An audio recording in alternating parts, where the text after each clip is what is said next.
cercarono su quest'ermo cole. Everywhere.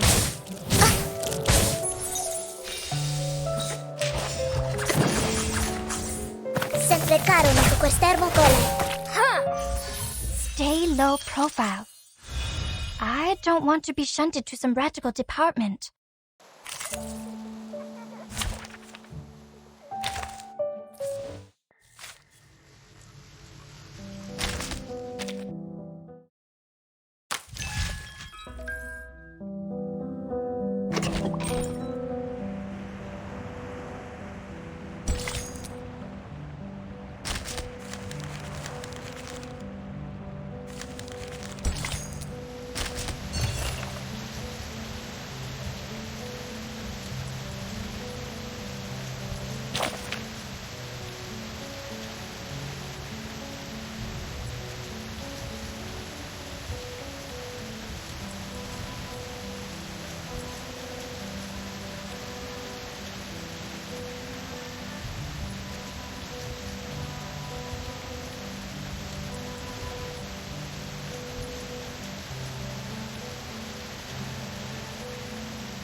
Yes, all is well. Those dolphins sent us to the other side of the currents. And one more thing, Captain, and I'm asking this with no ill intention. May I know your lineage?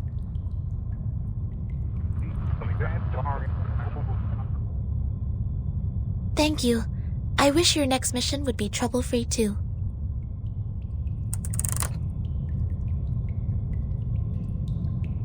The members of the Razor Squad are all humans. It's clear then. Real numbers refer to arcanists, and imaginary numbers mean humans.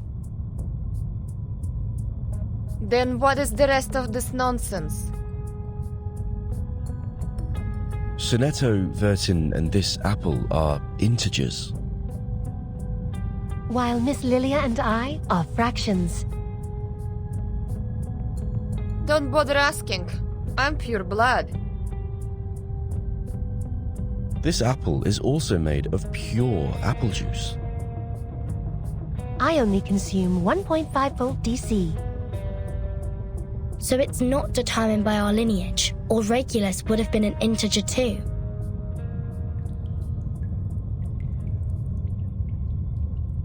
So why on earth am I the irrational number? Why only me?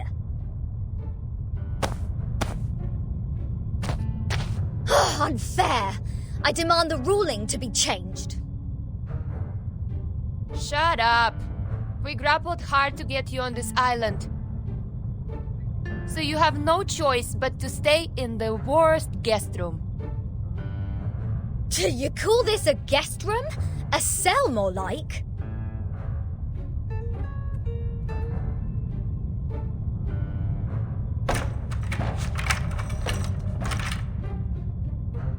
Perhaps this piece of news will cheer you up.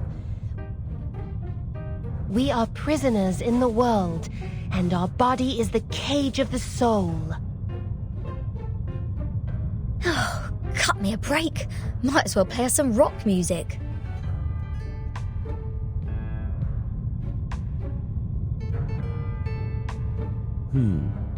Seems the residents on this island venerate integer numbers.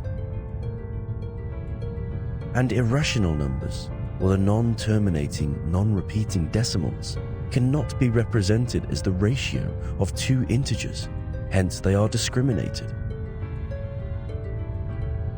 No, no, no. Who are they to judge and decide me to be the irrational number? I was the only person who didn't cause any damage to the Foundation in the previous protest. Oh, why do I get to have the worst of both worlds?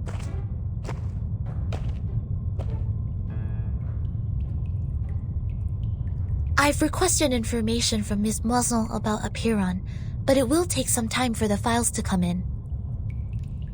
The captain of the Razor Special Operations Squad told me this might be a settlement of a group of Arcanists who have been long cut off from the world. Unlike other unregistered Arcanists, these people chose not to live alongside the humans. They still lead an ancient Arcanist way of life and follow the old customs.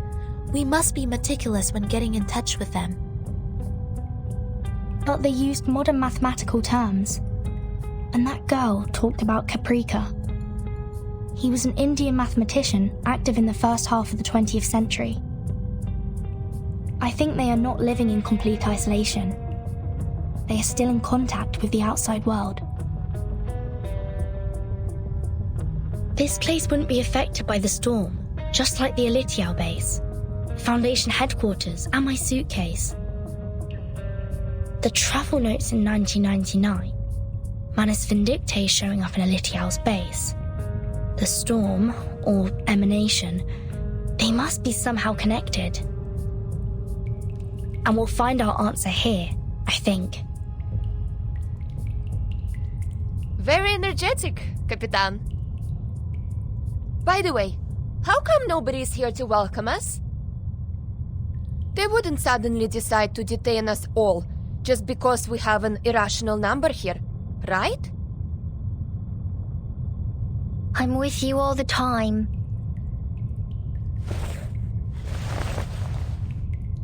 Six asked me to welcome you.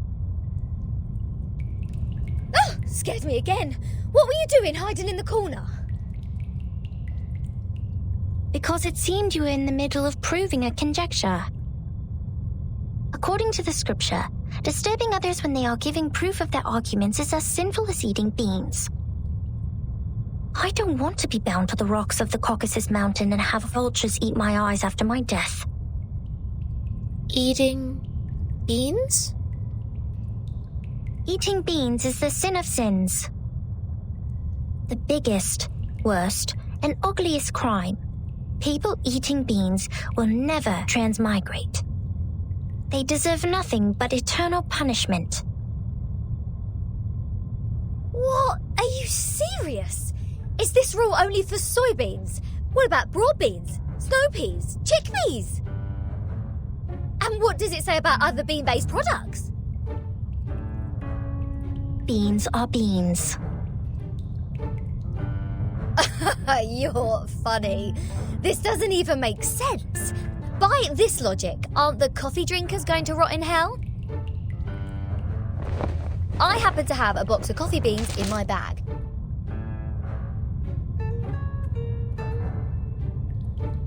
If I put one coffee bean in my mouth, will the vulture get me right away? No way! Whoa, easy, mate. Do you want to get physical? This pirate is not scared of you.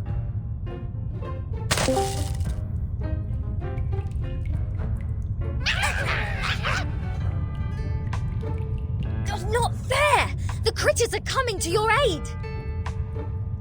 This is not good. We need to separate them.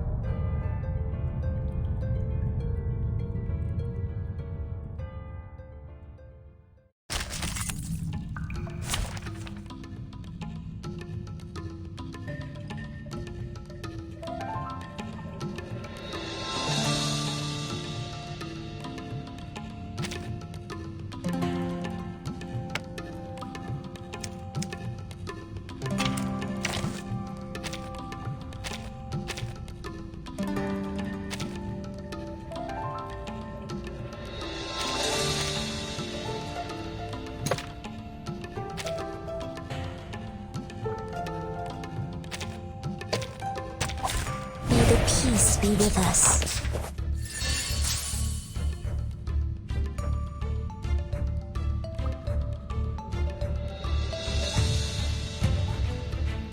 My sword sharp. Whose heart is beating so loud? I know the moon, and this is an alien city. Talking out calms people down. Agents have guns. It's called common sense. It's all right. Hey, I'm the support staff. Shh. I hear something. I believe my sword sharp. Sempre caro mi fu quest'ermo cole. Sempre caro mi fu quest'ermo cole.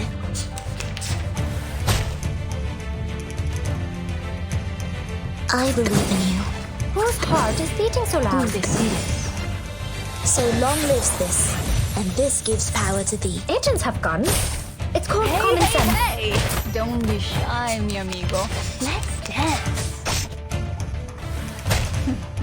Intentar de nuevo. My sword sharp. Oh, need me to get you guys. What? You still don't recognize me? What about Sempre now? caro mi fu quest'ermo cole.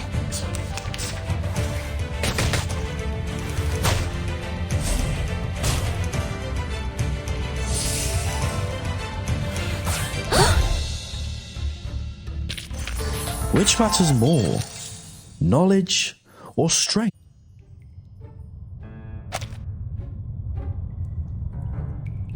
Let go! Let go! What are you, a dog? Oh, Vertin! Sonetto! Lilia! Get her off me!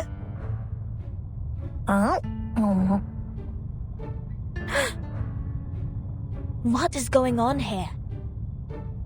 37, let go of the guest's head. Now.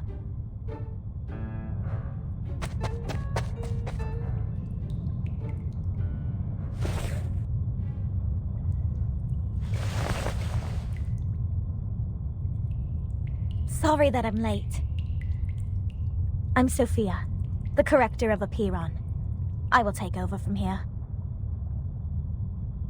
Oh, finally! We have an ordinary person here. Please, let's talk on the way to the outside.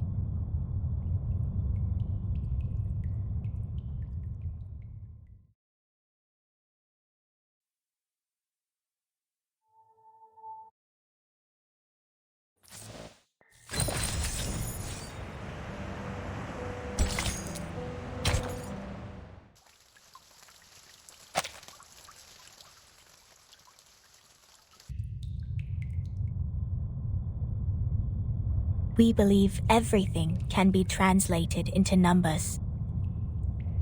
Things are made up of numbers, and mathematics is the key to opening the gate of truth. It is like the fire that lifts us from the darkness. This world may decay in time, but numbers will transcend the limit placed for all other things in existence. And if one can take up the challenges and improve oneself with practice, they may clear their thoughts and find out their truth.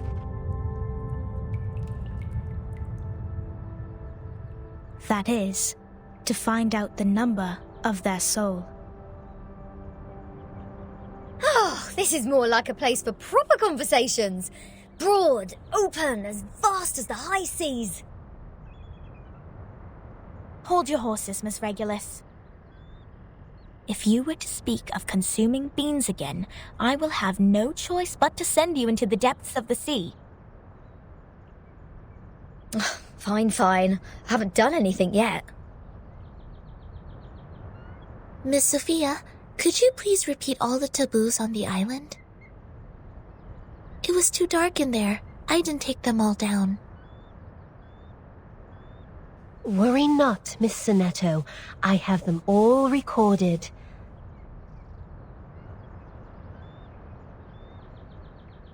1. Abstain from beans. 2. Do not pick up what has fallen. 3. Touch not a white rooster. 4. Do not poke the fire with swords. 5. Do not jump over a crossbar. 6. Do not cut wood on a main road. 7. Do not enter the hall in new garments. Enter the hall from the right, and leave from the left. 8. Do not keep swallows around your house. 9. Do not sleep on a grave. 10. Make the bed as soon as you wake up, leaving no imprint of your body.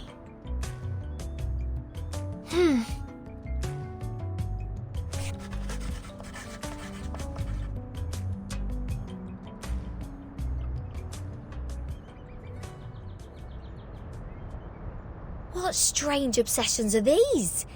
Even the police in London would be less officious. This is an archaic arcanist group we're dealing with. I assume they have their own reason for these. But what else are we going to do if we can't pick up the things on the ground? Just let it rot? Oh, this doesn't even make sense. You are indeed an irrational number. Huh? What about me? Though I can't identify the exact number of yours, it's never too hard to tell the number types. Like you are a very typical irrational number. Irrational numbers are disobedient, sometimes unreasonable, and they hardly play by any rules. Just like the non-terminating random numbers following its decimal. These numbers are the floating points, or the noises. People of this type are the random ones whose actions show no pattern whatsoever. Disobedient, unreasonable, never play by the rules. So that's what their judgment is based on. Oh, she even gets the rock and roll part right. Stop pulling my leg. This pirate will not so easily be defined. What about you? What's your number then? I'm still learning. My time to reveal my number has not come yet. Oh, you don't know? Well, I can help you with that. You are an irrational number 2.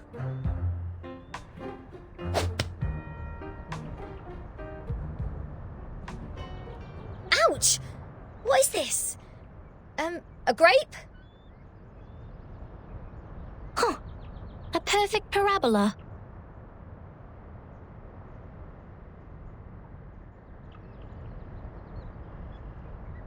Oh, it's you again. I won't be bettered in a fight this time.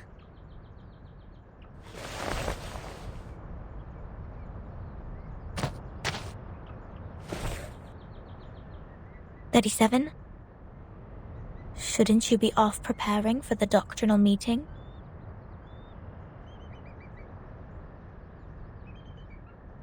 Six asked me to take care of our guests. But I'm usually the one who receives the guests. Engaging with strangers might be a little difficult for you. There's no causal link in these two events. People always bother you with trifles only because you're fine with it. Do not sleep on a grave, and do not cut wood on a main road. Idleness is the cause of the breakage of one's flesh and soul in the long journey of perfecting oneself. Those who have not yet found their numbers have even fewer excuses to be indolent. Besides, why would you place the head of a guest in your mouth? She said she's going to eat beans. That does not justify your action. Come to think of it, is she safe to bite if she had consumed the beans? Wouldn't that make you the bean eater as well? The right way to deal with this is to throw the offenders into the sea. Let the Gorgon current take them and confine them in the ever-repeating circular motion. Oh yeah, this is the most optimal solution. How come you didn't think of it? This is one of the most basic set problems. Hello? Are we done with the chit-chatting? Conspiring to my face to throw me in the sea. Mind you, this pirate's tolerance has limits.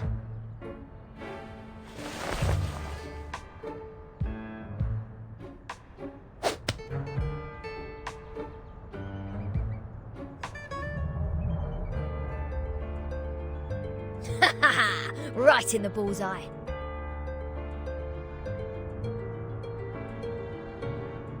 What? What's What's that look on your faces? An eye for an eye, a tooth for a tooth. I didn't start this. Regulus, did you just pick up the grape that 37 threw at you earlier from the ground? Did you just violate the rule of not to pick up what has fallen? What?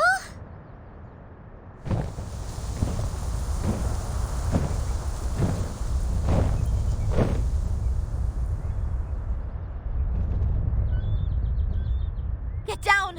Abraxas incoming! It will take the offenders with it! A chicken's head and 2 snakes as a feet. What? What on earth is that? This is not good. They seem dangerous. Regulus, come to my side.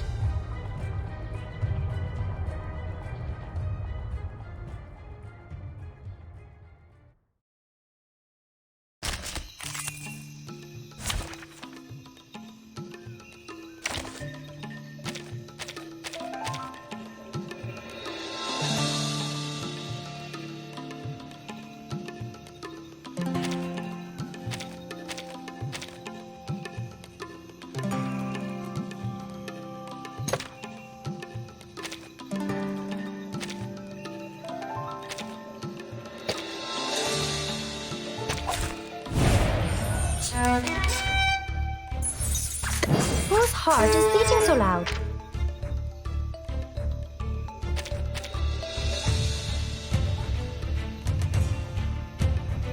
Let the show begin! For everyone.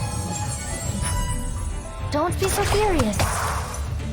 Illusion is enough for them! Please don't. Annoying bugs. Shh. I hear something. Haha! Let the show begin! Whose heart is beating so loud?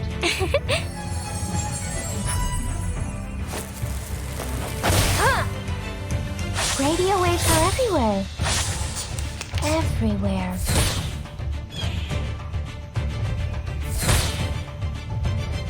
Malapert!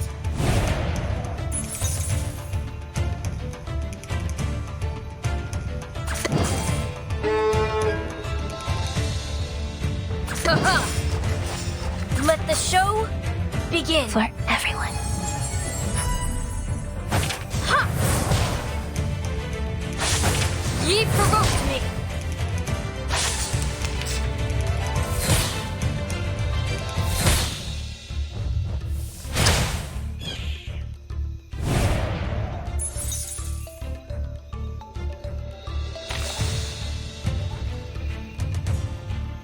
Shh. I hear something. Whose heart is beating so loud? Talking out calms people down. Stars.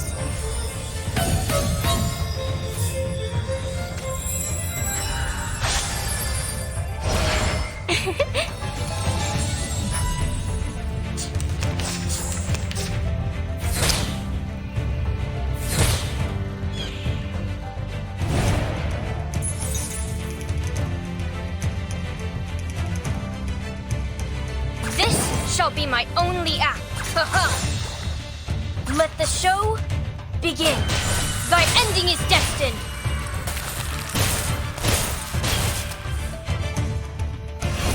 Foolish! Ha! That's what you've got! Huh? Regulus!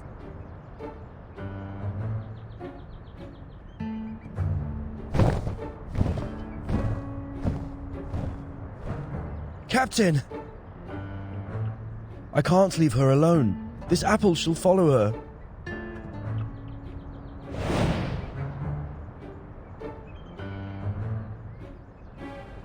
A toast to Regulus.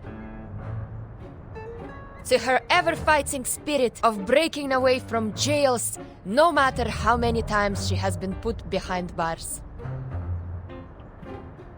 Luckily, she didn't have any beans. May her soul be cleansed in the dungeon. What a mess. Ena eftegramot mima, schematizate otan enosume dios semia.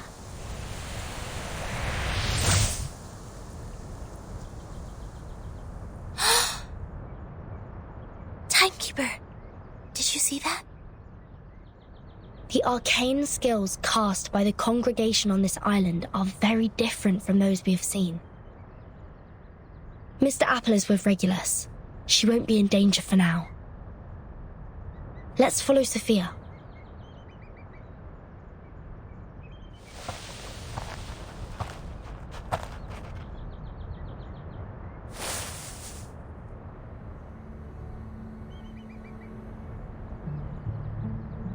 We have wasted too much time on unnecessary matters.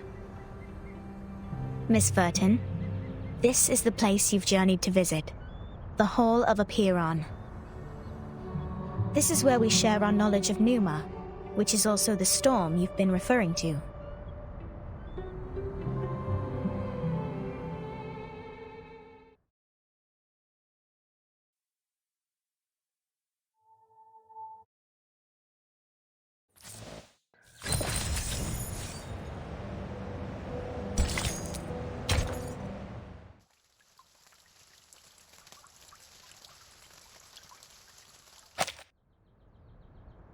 Before you enter the Great Hall, please place your right palm on the stone and swear to it solemnly.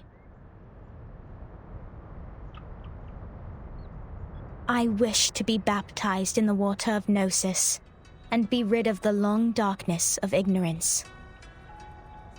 I ask my tongue to be taken, for it has spoken mindless words, and I shall stay silent for the truth. I choose to leave the fragments of matters behind me and enter the Great Hall of Forms as clean as a newborn. I swear to let matters stay in the world of matter and a form in the world of forms. I swear to reveal no secrets, or my heart shall be taken by the vulture, my body consumed in flames, my soul trapped in the endless wheel of birth.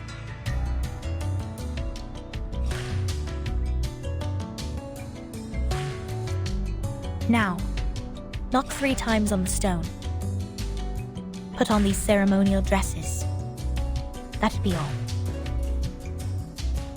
Remember to enter the hall from the right and leave from the left. You are the humblest audience here, hence not allowed to speak. Please, stay quiet and keep the secrets you heard at heart. I will arrange your meeting with 6 after this. No problem. Miss Sophia, could you give us some privacy? Please, enjoy. I have nothing more to say.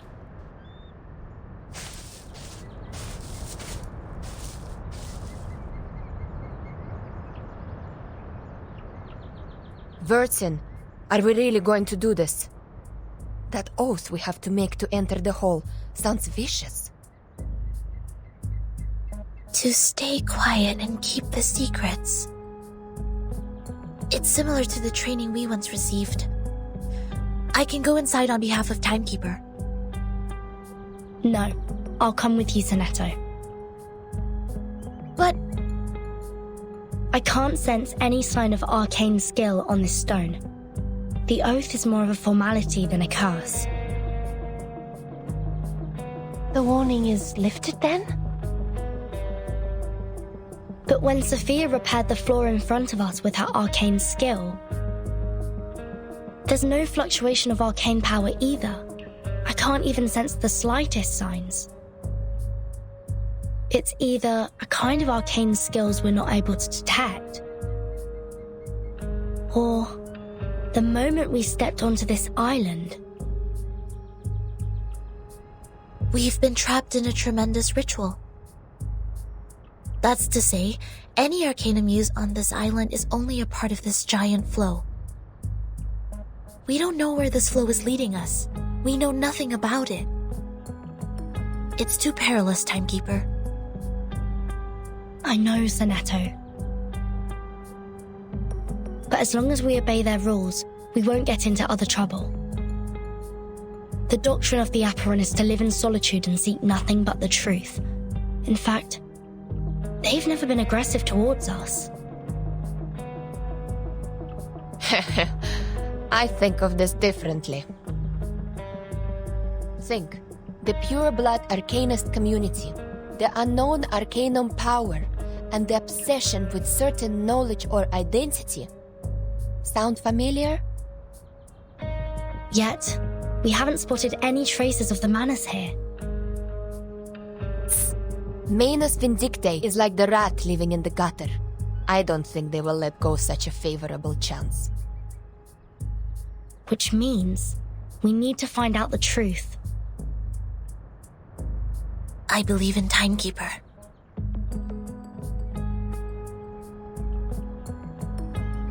I have zero interest in this meeting. I'll stay outside to keep a lookout. Take care.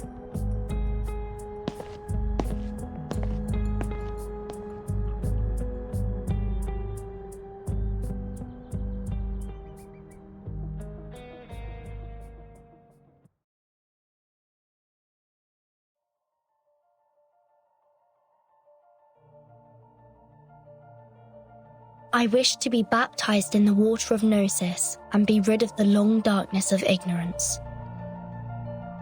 I ask my tongue to be taken, for it has spoken mindless words, and I shall stay silent for the truth. I choose to leave the fragments of matters behind me and enter the great hall of forms as clean as a newborn. I swear to let matter stay in the world of matter, and a form in the world of forms.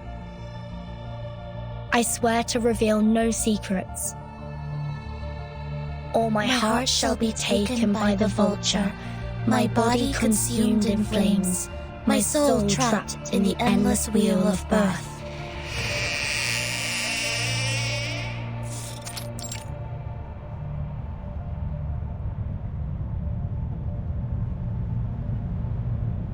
Fellow brothers, sisters, our quest for Gnosis had suffered 3 unprecedented crises. First was the discovery of irrational numbers, and then the creation of imaginary numbers. Last was the loss of the grand unification of different lineages. The truth was buried, and history was rewritten. But the emanation is not a crisis. Instead, it's our last salvation. The supreme existence has once again shown itself to us. The door to the everlasting transcendent world of forms has opened once again. As Numa pours down, things are rewound to the world of light. Everything in the world of matter breaks into pieces, for they are as delicate as a petal before it. We, who have the honor to witness the emanation of Numa, have the privilege to survive the turning of the Wheel of Birth. Because we know the truth. Our survival is destined. It is the beginning of a mission to bring the unseen truth into this world.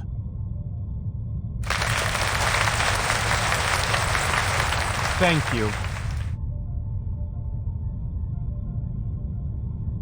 The next orator is 37, our smallest irregular prime, and the brightest star of Hermes.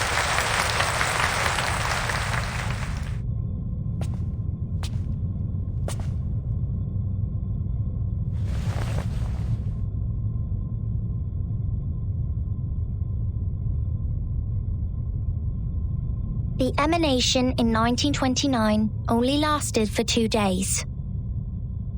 All methods to calculate the Numa emanation failed. We found no pattern in the occurrence of time reversal. All our efforts in the past 4 years have gone completely wasted. That's the end of my speech.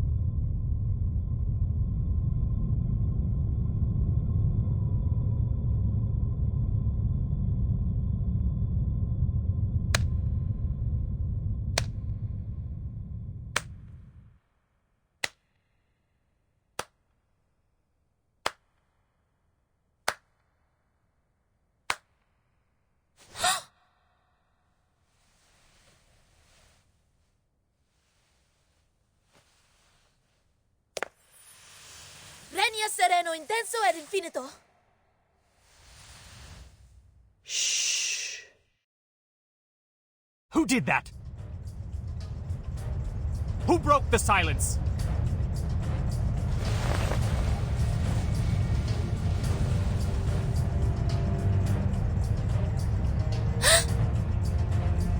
Sorry, Timekeeper. I just... Get ready to run, Snetto. The Abraxases are coming.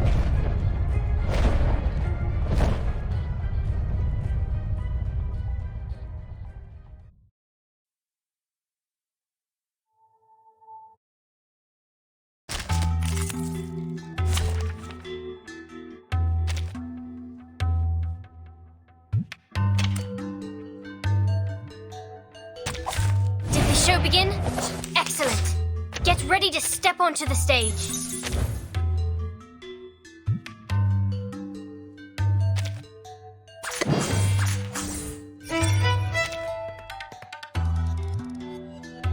Shh. I hear something. For everyone.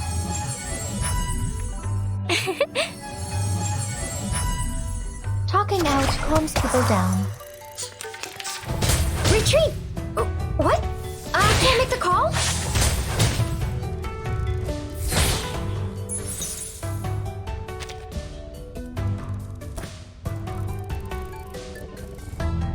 Who's hush?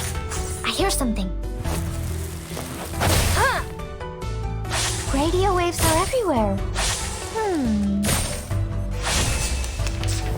Retreat! What? I can't make the don't. call? Hey, I'm the support staff.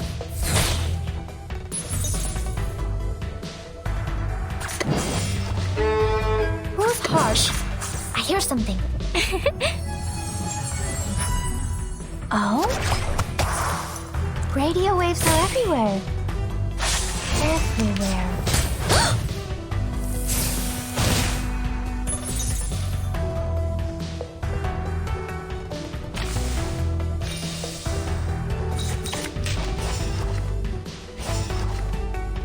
We should listen to what I people shall say. take thy word. For everyone.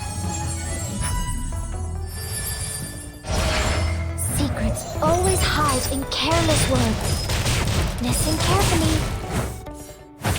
Enough! Stay low profile.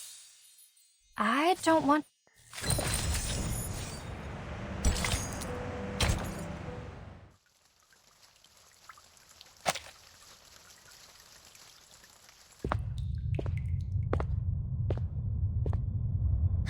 Can somebody tell me why I constantly get locked up ever since I've known Vertin?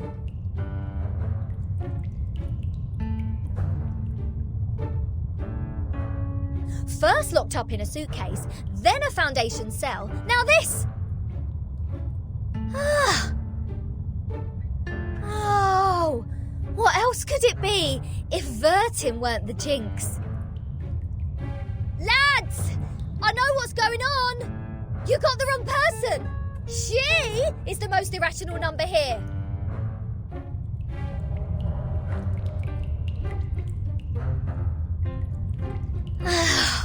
I'm knocked. What does it say here? Freedom will be granted once the proof is completed. That's to say, I have to prove myself not an irrational number to get out of here. Which is exactly what I've been trying to do, isn't it? Rat.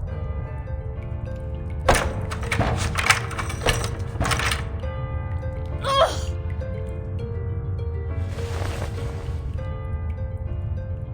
Captain, maybe you're in the wrong direction. This apple presumes that the followers on this island have a close connection with Pythagoreanism. Pythagoras? That ancient Greek mathematician?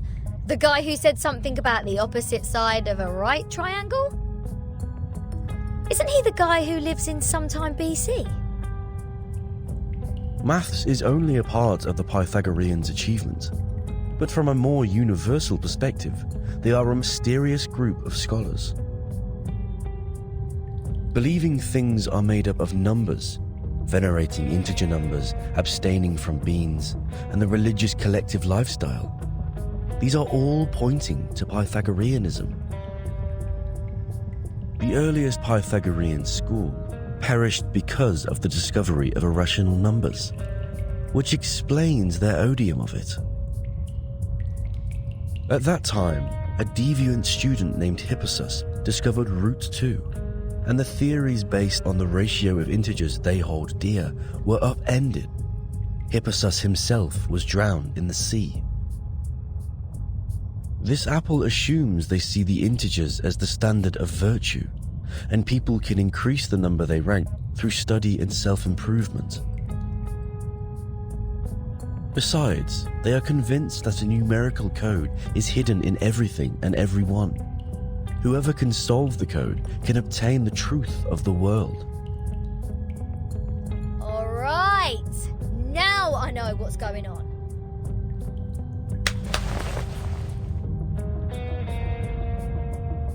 This pirate has had enough of this moral standard, which is obviously prudish, backward, and lacks humanitarian spirit. I'm going to tackle the root cause of this misfortune.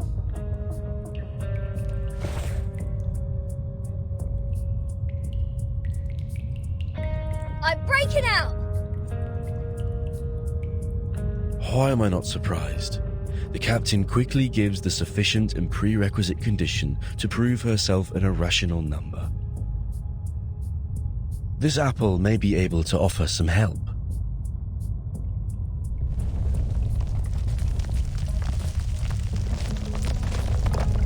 What's happening? An earthquake?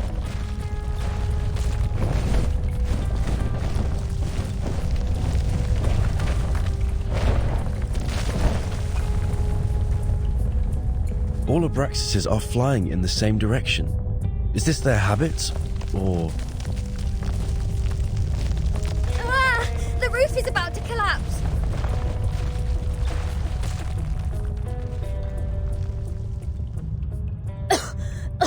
So far, this place has made the London Juvenile Detention Centre a heaven on earth.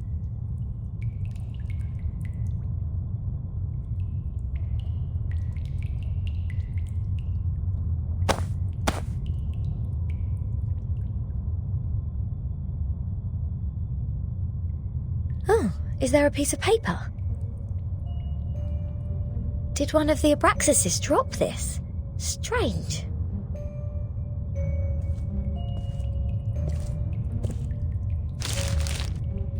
The unsolvable puzzle. Is this a math problem? 0.4, 0.7, 1, 1.6, 2.8, 5.2, 10 and 19.6. 8 numbers in total are listed in this order. There are 8 symbols below, respectively representing the Sun, Mercury, Venus, Earth, Mars, Jupiter, Saturn and Uranus. Maybe it is a hint that we should fill the symbols in the blank box after the numbers. That sign says to complete the proof. Does it mean to solve this puzzle? Ha! How unsolvable can it be? Clearly, each of these 8 numbers should represent one planet. We can easily find the missing planet by trying them one by one. And our Mr. Apple here is the king of the Times crossword. Yes? I think there is a difference between this and a crossword.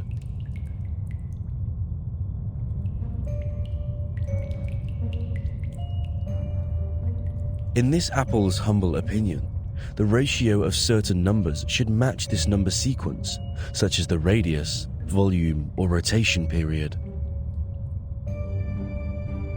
Wouldn't the sun be absurdly large if these numbers stand for their sizes?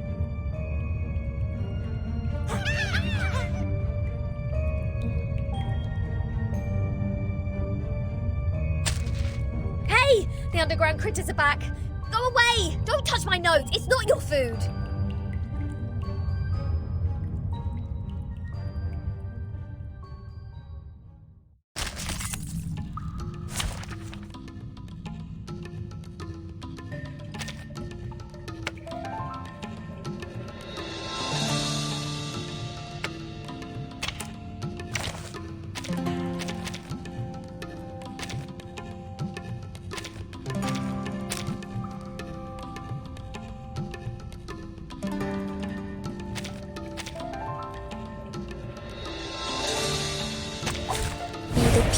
be with us. My sword sharp, Whose heart is beating so loud? so long lives this, and this gives power to thee. Oh? Agents have guns. It's called common sense.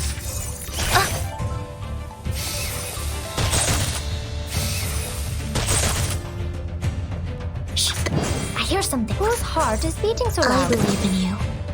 Radio waves are everywhere. Agents have guns.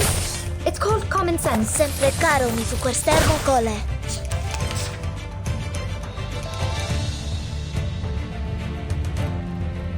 My sword sharp, Tú decides. so long lives this, and this gives power to thee. Hey, hey, hey! Don't be shy, mi amigo. Let's dance. I hear something. We should listen to what people say. I hear something. Talking out calms people down. Secrets always hide in careless words. Listen carefully.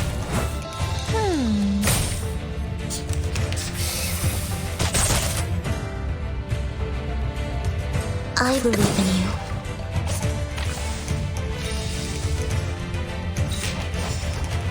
My sword sharp, Who's hush? I hear something. so long lives this, and this gives power to thee. Don't be so furious. Radio waves are everywhere. Which matters more? Knowledge or strength? Hold on, please, Captain. Seems like the critters are trying to tell us something. They are pointing at the sign of the sun. Is that so? Even the critters on this island know math. The sun. What if the sun is just here to serve as a reference point? I read an IAU's report in the Times 2 years ago. You know, the International Astronomical Union. Earth's average distance to the sun is approximately 93 million miles. As for Mercury, the average distance is 36 million, and Venus 67 billion miles. Let's say if we take the distance between Earth and the Sun as one astronomical unit, then the distance between the Sun and Mercury would be approximately 0.4 units, and Venus 0.7 units. There you go. These numbers are the ratio of their average distance to the Sun to the Earth-Sun distance.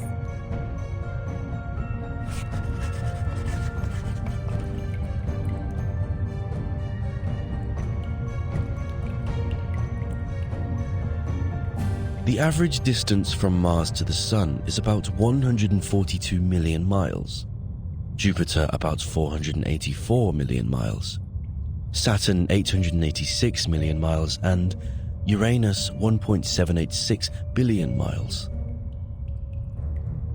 By rough calculation, and if we round the results to one decimal place, Mars would be 1.6 unit, Jupiter 5.2 unit, Saturn 10 unit, and Uranus 19.6 unit. That's weird. All these numbers one can hardly remember have become so clear in my mind. But if these numbers stand for the ratio of distance, what's the planet for 2.8? There's no planet between Mars and Jupiter. If the Sun is the reference, we will have one planet missing here. Is it really a puzzle unsolvable? Aha! Nothing is unsolvable. You are looking at the solution. There must be one planet out there, unknown to us as of yet, located between Mars and Jupiter.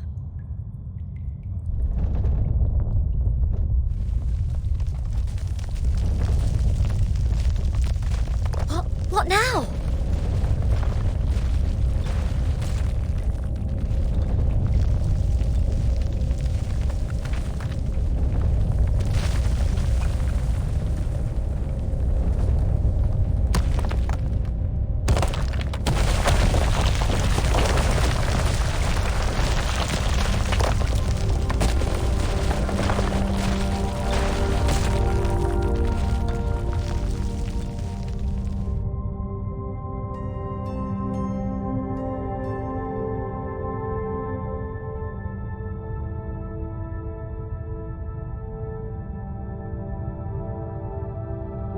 this? A celestial body, which I have never seen before. Captain, this apple has an impression on this. There is indeed a star between Mars and Jupiter. It is called the Ceres, discovered by Piazzi Giuseppe, an Italian priest in 1801. Ceres. Did we just validate its existence? Is the universe truly arranged according to this sequence? Could this be the ultimate key of everything? Regulus!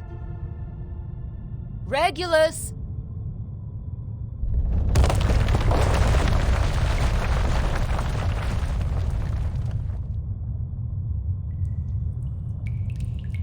What are you doing? Good food poisoning after accidentally eating one of those critters? Odd. My head hurts. What was that?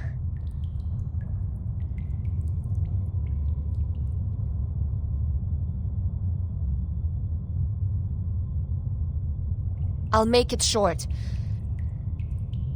Stanetta is in detention. They're planning to sentence her to death by giving her the poisoned wine. Hey, what?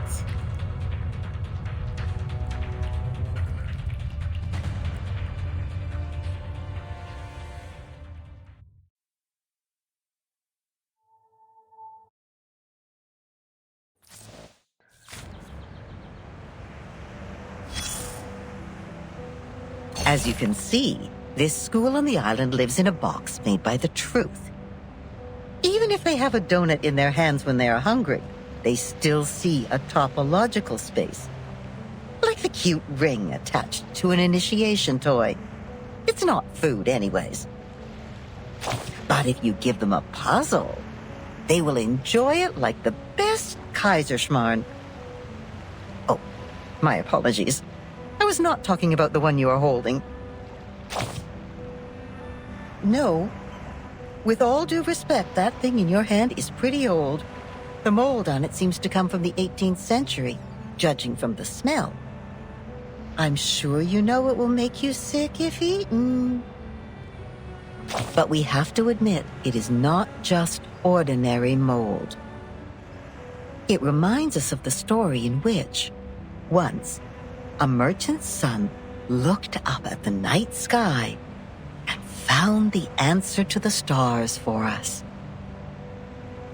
The young man firmly believed that the movement of the stars and the sun follows certain laws, just like how the delicate gears in a watch work together.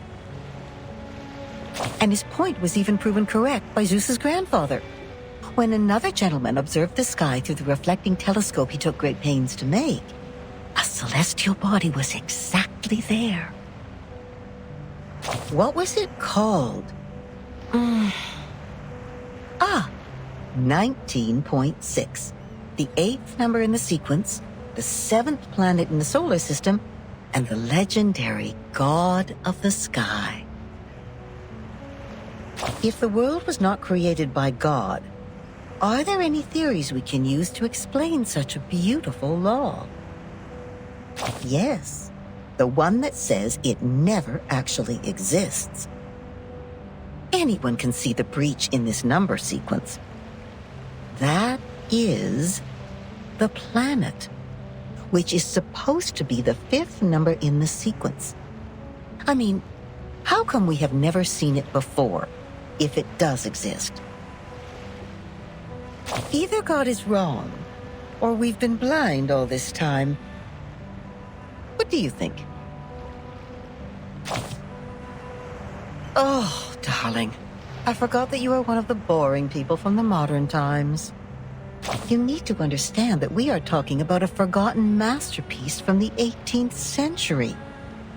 Back then, everyone still believed that the imaginary creatures living on the stars got to witness the birth of God's creations, and the everlasting temperature changes up there were set to punish the exiles. Oh, How romantic. It was a beautiful dream, but it was still ended, eventually, by another discovery. The 8th planet. Not the Ceres, nor the Uranus, but a new planet. People found it through more precise astronomical data and calculation, proving that the number sequence found by the merchant's son was only a myth. Now we are clear of what we've been talking about. It's an unsolvable puzzle. It makes no sense from the very beginning. We found the Ceres because it happened to be there.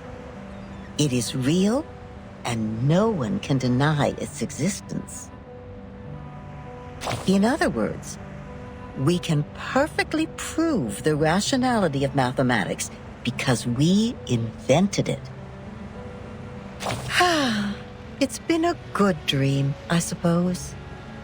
Now, imagine that you are walking alone in the darkest valley ever, trying to drag your fragile body upward as much as possible before it is worn out. Hoarse cries squeeze their way out of your mouth to ask for a response from the gods. Suddenly, an afflatus dawns on you.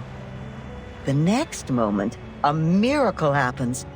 You are already at the top of the mountain, witnessing the rise of a huge celestial body from the skyline. Even if it's only in your imagination, you have just witnessed the dawn of the creation, and the shock is real.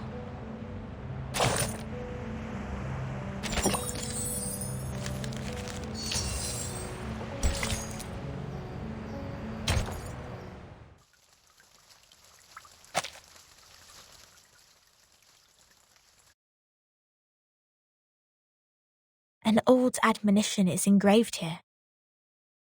Let no one ignorant of geometry or the irrational numbers enter.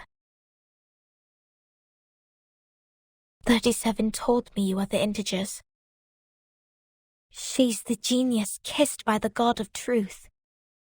She can see our numbers and has never made a mistake. But I don't understand.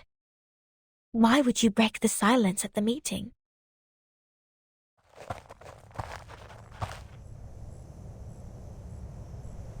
I apologize, Miss Sophia. I won't defend our behavior. You may save that apology for later. If you can persuade more than half of the people to vote for your friend's commutation, perhaps she won't be sentenced to death. I have gathered some case files from the past. I hope it will be of some help.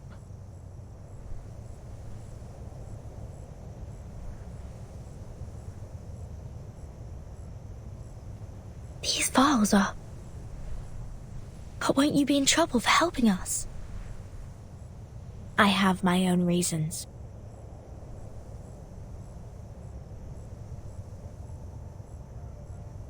Integers are the living example of virtues, the standard of purification. It represents a soul existing in the world of forms, a true being. It is the floating points behind the decimal which dent the process of our overall purification. The evil, the ones who violate rules knowingly, the ones who turn a positive number into negatives, and a civil person a criminal.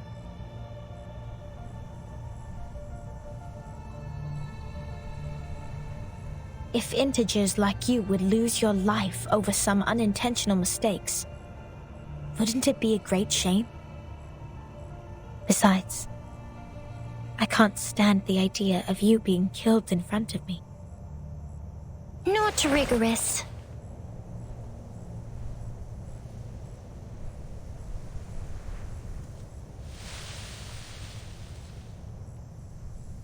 For one thing, we still don't know Vertin and Sonetto's numbers. For another, the fact that every crow we've seen is black doesn't necessarily entail that the next crow will also be black. Even if every virtuous person we met has been an integer, we can't be certain that the next one will still be an integer. Same case for irrational numbers. You're right, 37. But people always tend to believe that virtuous people are integers. That is what we call belief. Correct, but not entirely correct. Everyone can make mistakes. Numbers are just numbers. They are not associated with virtues. Unlike me, you're always right, 37. I don't know what differs us.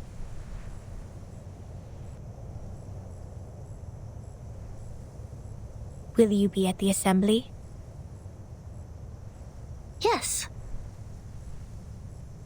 Then I will leave them with you. I'm not qualified to set foot in the Hall of Truth. I have done poorly in receiving the guests. I will ask 6 for my punishment after the assembly. Huh? So you are not coming back to my laboratory? Neither will you help me review the calculation results or sort out the books? The scripture shall not be challenged. What's more, any students here can help you in the laboratory. It doesn't have to be me.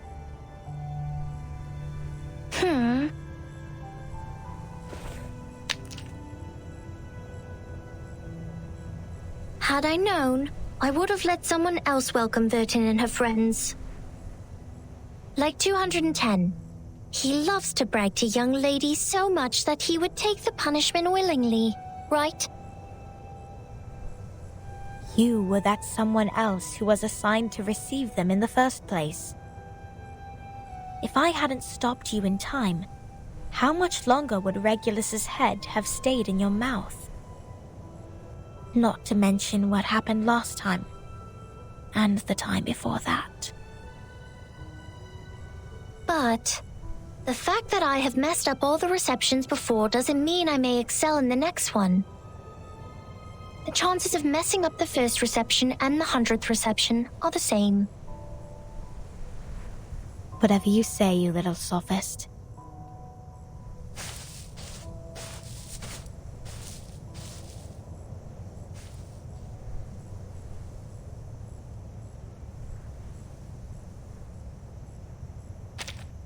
Everyone says so. But compliments won't help her find her number.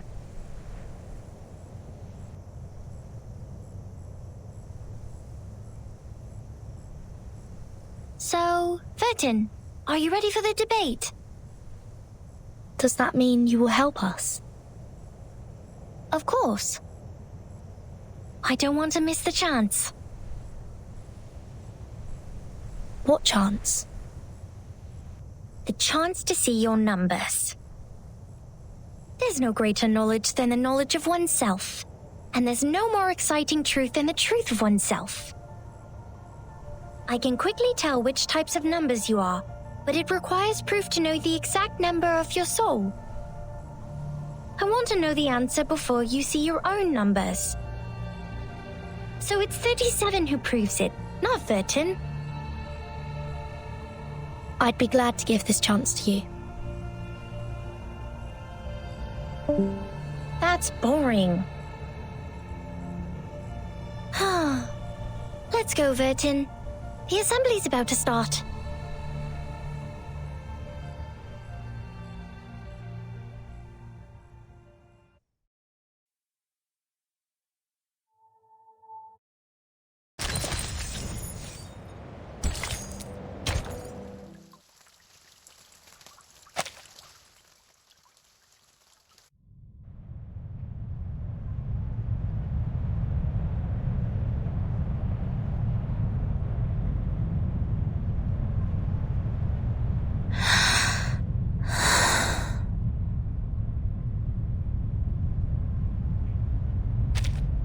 Don't worry, Timekeeper. I'll defend myself.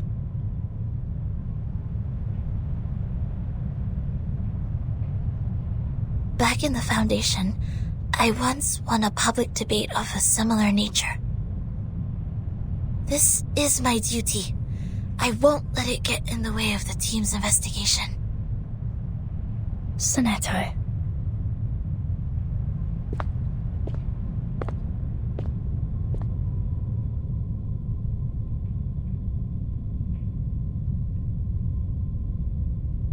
By our tradition, Miss Sonetto will be given the poisoned wine, so she will be muted and stay that way forever. However, Sophia raised her objection against the decision. After giving the matter some discreet thought, I have decided it is necessary to hold an assembly and take care of it democratically. Those of you who agree to the death sentence may remain seated.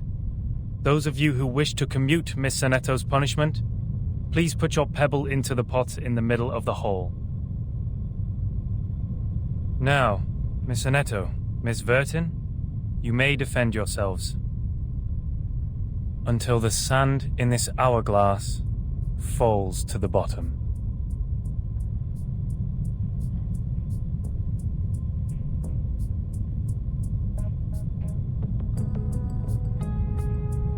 I am Sonetto from St. Pavla Foundation. I wish all the honorable audiences here would lend me their ears to hear my defense as a humanitarian gesture. What number are you?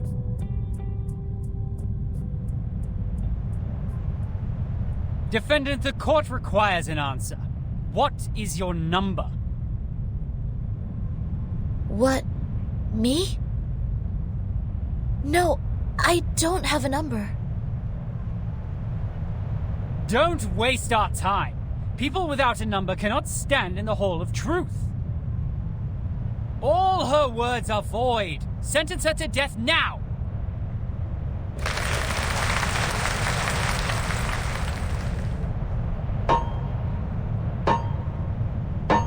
'42's argument is valid. Defenders, what do you wish to contend? What? It's valid?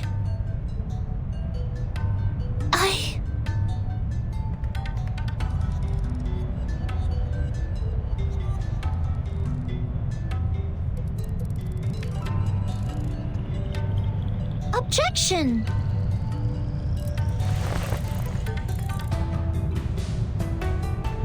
According to the record, the last time we inflicted severe punishment was in 1980 to a visitor who ate beans. He ate a carbuncle that feeds on beans. Then he was sentenced to death according to the set theory. In our scripture, eating beans is the most evil sin, which undoubtedly fits the most severe punishment. But if we are now executing people for breaking the silence at the assembly, how would it reflect our attitude towards the consumption of beans? Has the latter become less sinful? I suggest Sonetto's punishment to be commuted. A good argument. 37's argument is deemed valid. The debate will continue.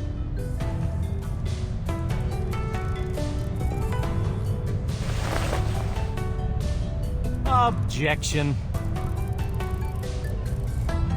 The punishment for eating beans is to throw the offenders into the Gorgon current, while the punishment for the silence breaker is to drink poisoned wine.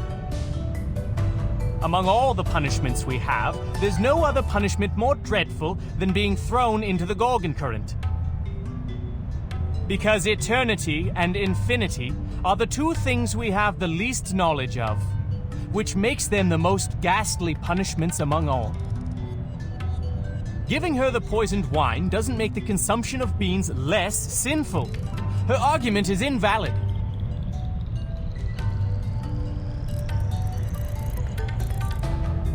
Objection!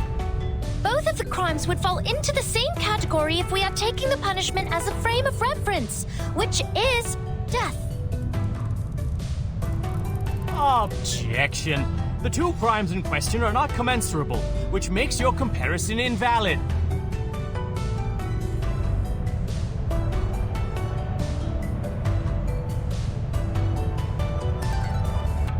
What's this?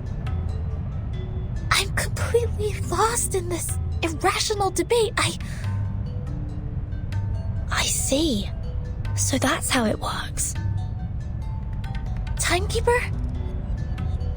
Relax. I will help you.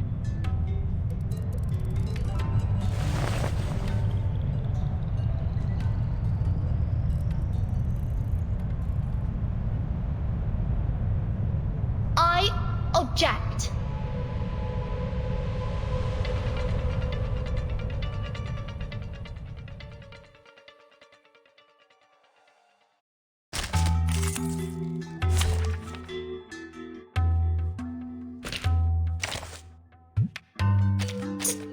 Don't look at me!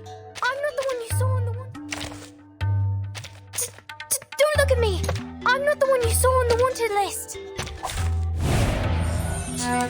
I'd like to start by quoting 42's first argument. People without a number cannot stand in the Hall of Truth. In that case, it's not possible for Sonetto to commit a crime in the Hall of Truth, because she can't even be in the hall. What? Good point, Virgin. This is our chance to out-argue them.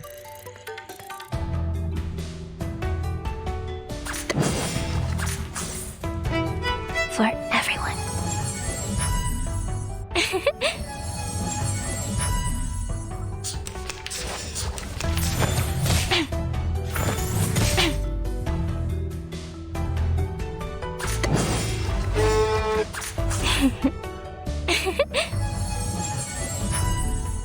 Please, listen.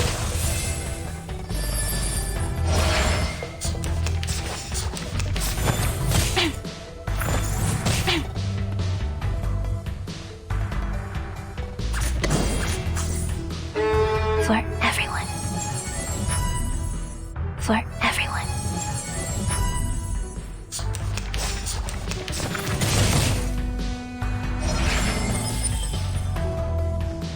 These are merely clumsy sophisms. We've all seen her break the maxim. Objection! What you see cannot be submitted to the court as a transcendental fact. It's nothing but the fragments of the phenomenal world which can't be used in your argument. Objection sustained. Please, ladies and gentlemen, keep the debate logically consistent. Since Sonetto has no number, and a person without a number does not exist before the truth, Sonetto thus didn't offend your truth. She didn't break any rules.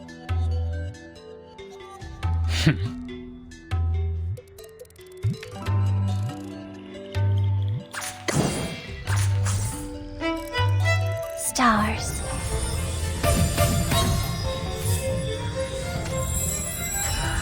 Please, listen. Objection! The rule breaker has a number. We can all tell that she is very likely an integer. Therefore, she should be identified as an unknown number, not void. Your sophism has failed. 42's argument is held valid. Is there anything else you'd like to add, defendant?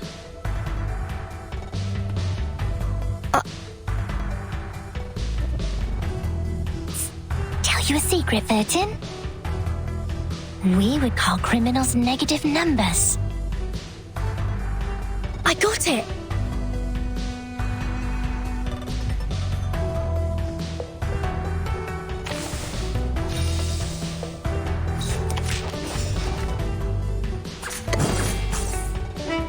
For everyone.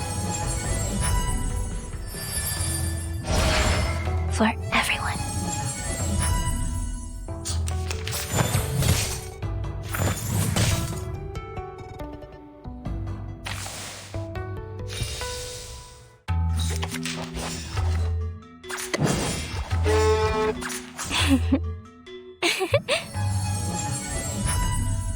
Please, listen.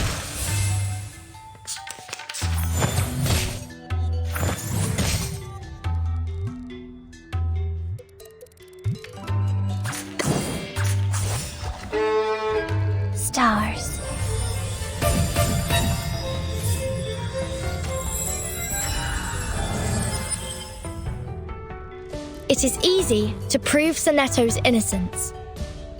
According to the law of the excluded middle, Sonetto either committed a sin or committed no sin. The two statements cannot be both false at the same time. Since we consider a criminal as a negative number and a non-criminal as a positive number, Sonetto at present is considered an unknown number. That means she doesn't belong to the criminal set or the non-criminal set. She did not commit a sin and did not commit no sin. It's a paradox. I hereby demand to modify the criminal sentence that has been given to Sonetto. Which matters more, knowledge or strength? The law of excluded middle. A good sophism. Good for you to create a paradox from one sentence of my argument. But pitifully, you've made a fatal mistake.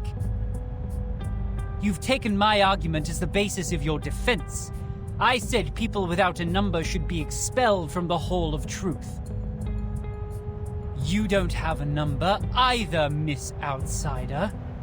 Based on my argument, which has also been approved by you, I argue that all your arguments are invalid.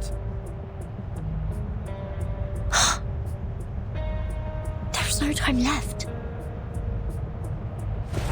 13 has a number. I saw it. What? 37, do you know what you're saying? Yeah, I read her number just now. 13's number is 0.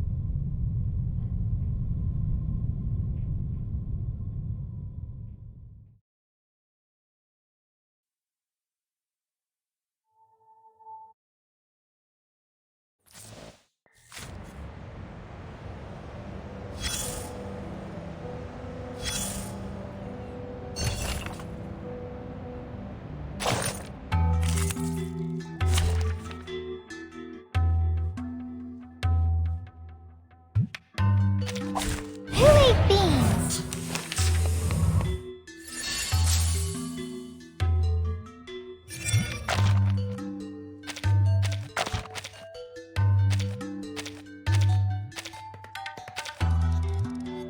It could be found given that intersect and divide. Time to check my calculation.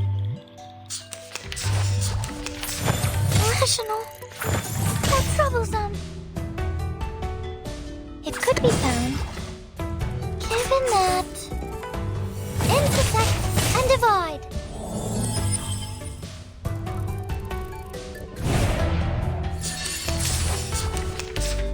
The final demonstration.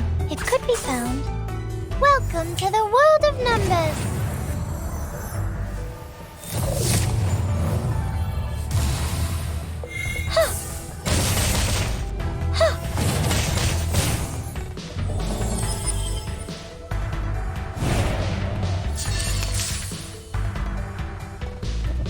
Given that a perfect argument form is above all.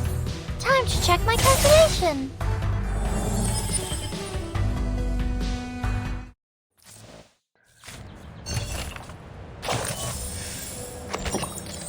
Come closer. That's right.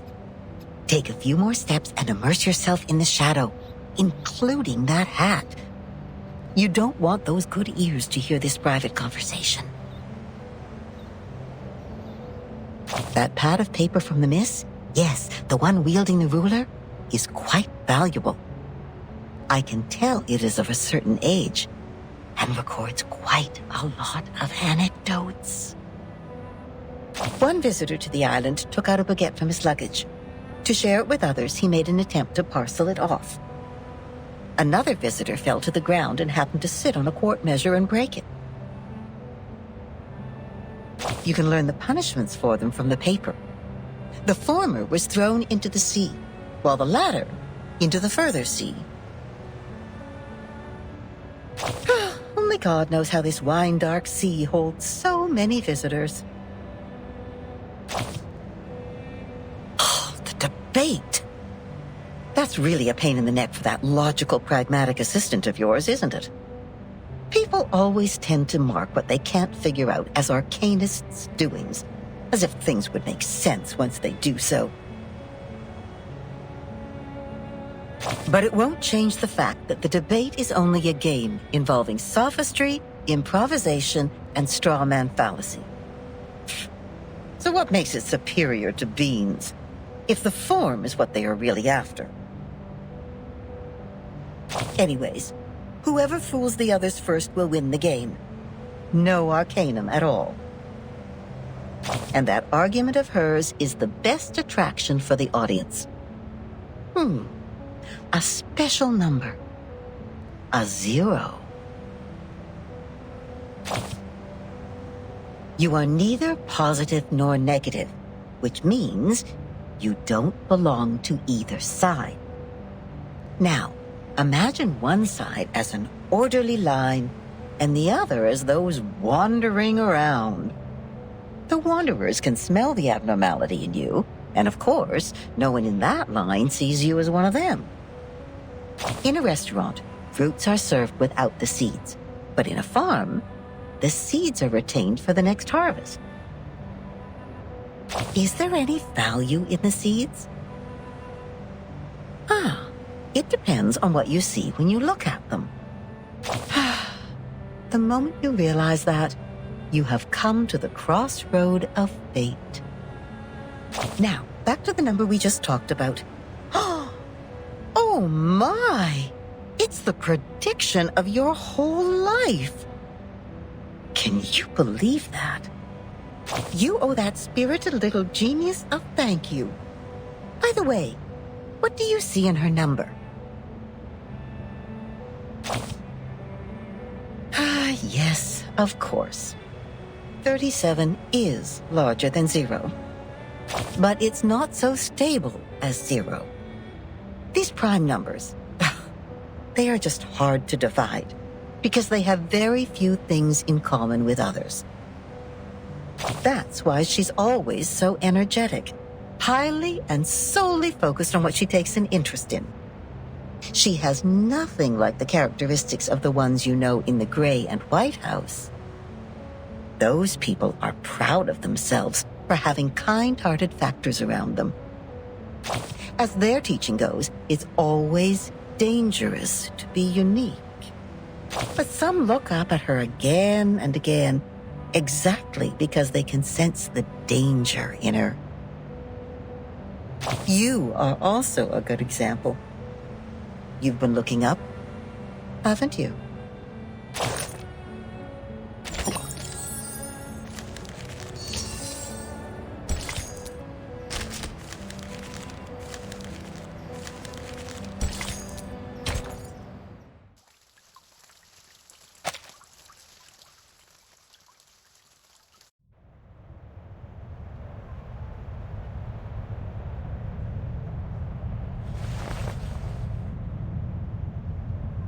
"37. You just said Vertin's number is 0. Do you know what it means?" Very clearly. Would you be able to submit proof to Apeiron? No problem. Half of you in this hall have put in the pebbles. If 37's argument is found to be true, every argument Vertin has spoken in Sonetto's defense will be deemed valid. Sonetto will be exempt from the punishment. I will announce the result once 37's proof has been validated by Apeiron. Thank you for your time.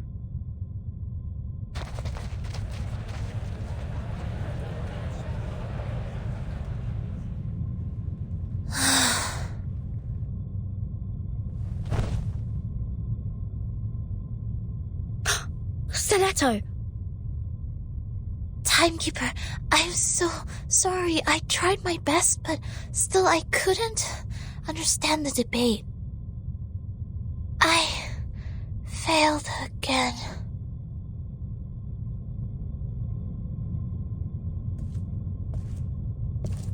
What happened to her? Come here, little girl. We need to move her outside.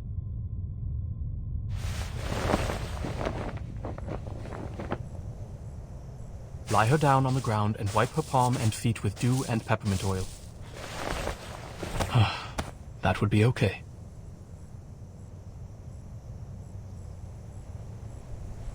Thank you. You're welcome, the distinguished number 0.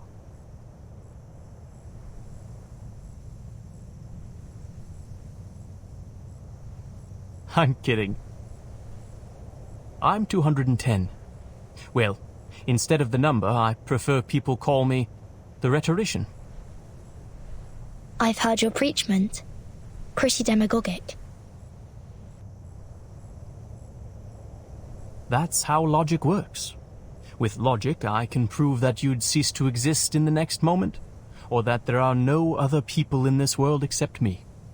Achilles can never outrun a tortoise, and a flying arrow is forever motionless. This debate is nothing but meaningless wordplay. That pacifist let you off this time. 6.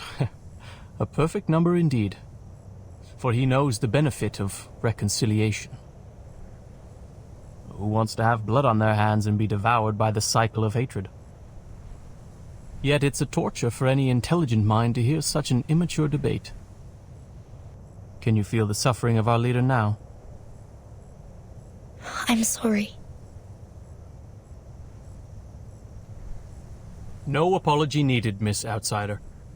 I also feel sorry for your pain. Given that 37 has revealed your number. What do you mean? 37. Our evil little genius. The most cunning star of Hermes. She's been having fun revealing others' numbers for a long time. Our numbers are our essence. And it's also the most important proof we get once in our lifetime. But she enjoys taking that opportunity away from you. Just because her talent allows her to do so. She did that to her friend, too. She found out Sophia's number. But without casting an eye on that paper with her number on it, Sophia threw it into the sea. Sophia is Sophos. But you, I pity you. It doesn't seem like trouble to me. Alas, poor little Vertin. You still don't understand. The number of our souls suggests our fate. It might be changed through algorithms temporarily, swirling, shifting, or transforming alongside other changes occurring on the coordinate axis. But in the end, we can only be ourselves. 1 is thought. 2 is opinion. 3 is wisdom. 4 is strength. 5, enthusiasm. 6, harmony. 7, order. 8, philanthropy. 9 is restraint, while 10 is completion. 0, however, is in the middle of the axis, the origin of the frame of reference. It's neither positive nor negative, neither prime nor composite. Things are ever changing, but you stay the same. Your loneliness also lasts forever. This is your fate. Being exposed in full view of the crowd, yet you know nothing about it. 37 was acting on impulse, yet she opened Pandora's box. She leisurely reveals your fate. That carefree behavior makes no difference to picking up a shell on a beach. How could I not pity you?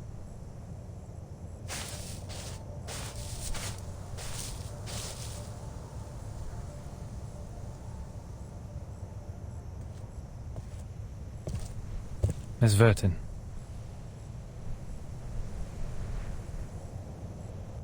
"37's proof has passed the review. Your friend will now be exempt from the punishment for violating the rules.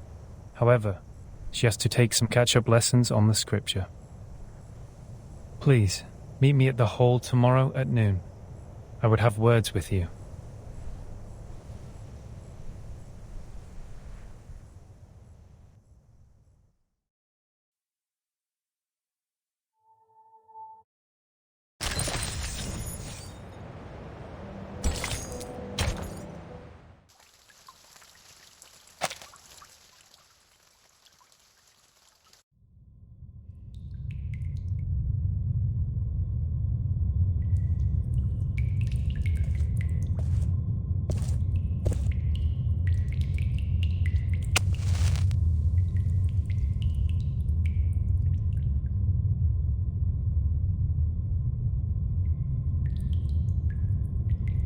Before this negotiation begins, I wish to tell an allegory to the two of you.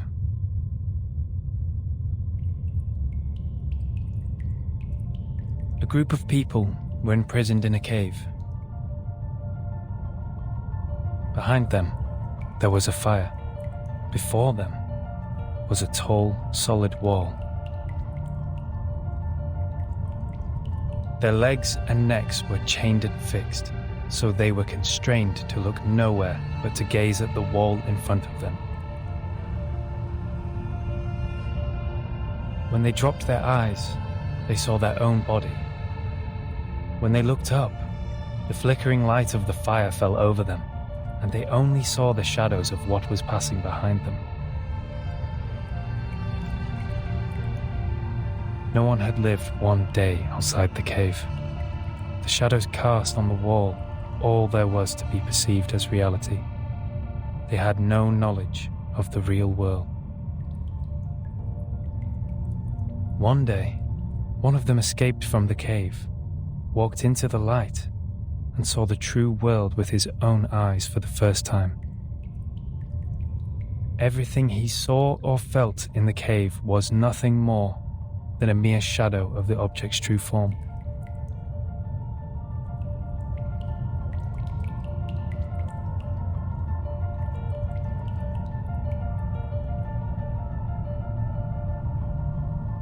Our world is a poor one, Miss Verton. The phenomenal world is the cave in this allegory, where we are surrounded by shadows or some humble fractions of the truth. It is ugly, frivolous, filthy, perishable, subject to decay, and filled with hollow desires and meaningless struggles. Only the wise can walk out of that cave and see the world as it truly is. In that eternal, transcendent world, everything is in its most perfect form.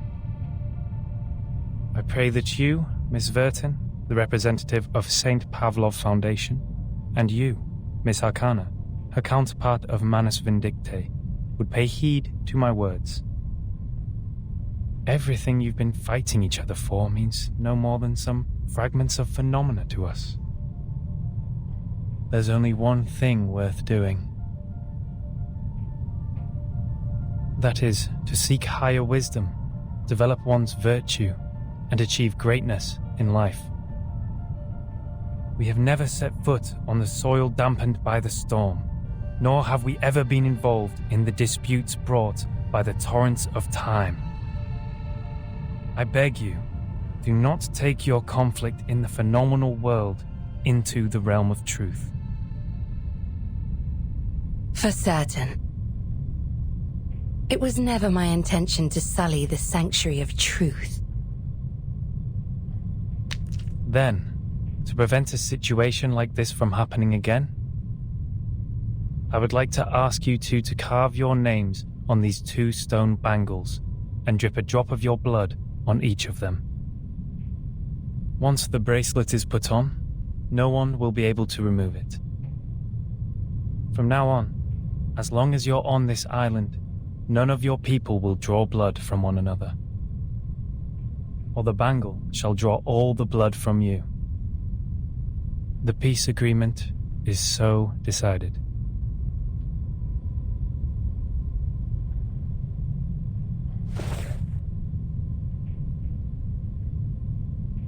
I appreciate that.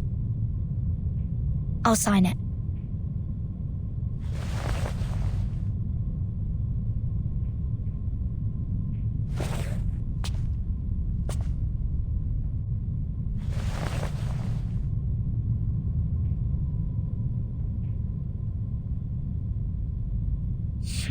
The peace agreement.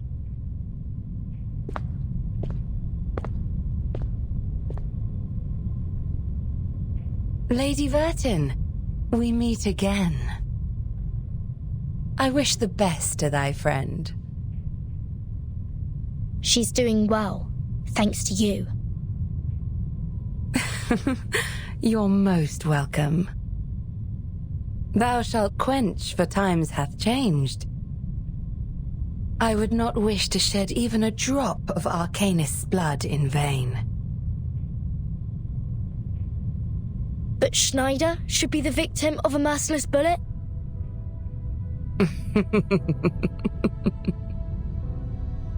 Pardon, my pitiful child. Did you forget? That merciless bullet cameth from a gun never belonging to me.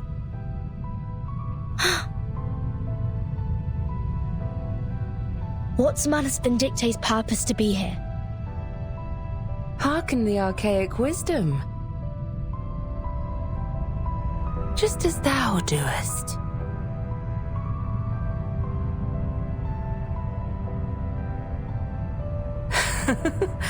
I am not surprised.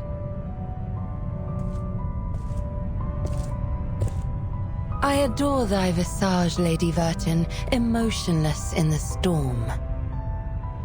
Alas, no man shall bravest the storm and live, including thee.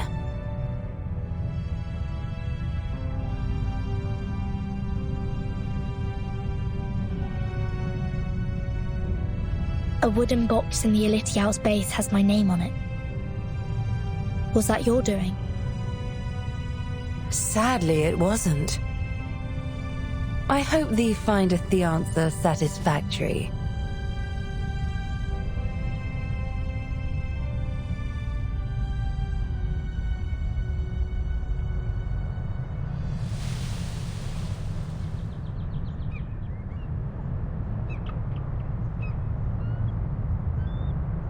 It's burning.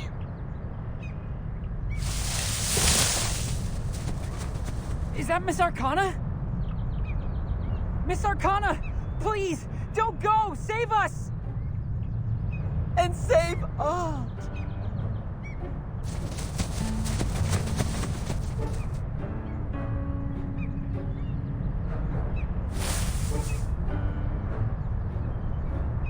No! Come back! Come back!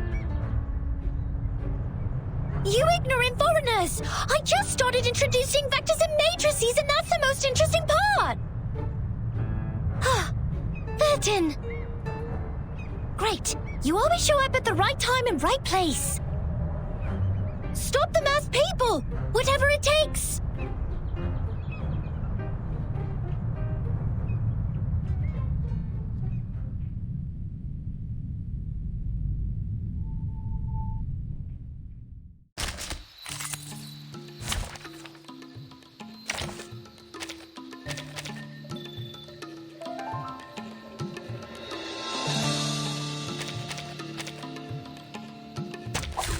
This trial is mine to judge. Whose heart is beating so loud? An eye for an eye. Don't be so furious.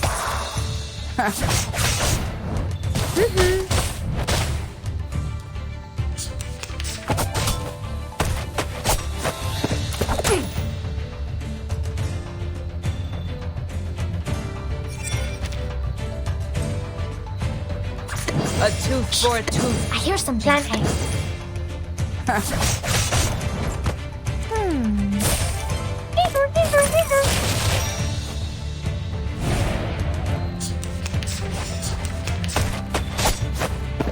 The plan failed. An eye for an eye. Whose heart is beating so loud? I hear something. A tooth Whose for a heart tooth. is beating so loud? Talking out calms people down. Feeleth pain and knoweth regret. Agents have guns. It's called common sense.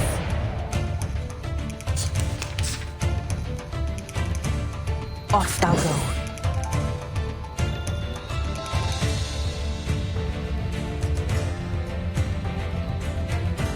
An eye for an eye. Handy. Thou shalt make an atonement for thy sins in full. Pay for thy sins with thy blood.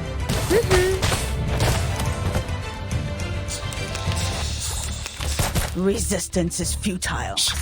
I hear something. A tooth for a tooth. Plant eggs. Talking out calms people down. Feeleth pain and knoweth regret. plan failed. We should listen to what Show's on. people say. Plan A. Secrets always hide in careless words. Listen carefully. Which matters more? Knowledge or strength?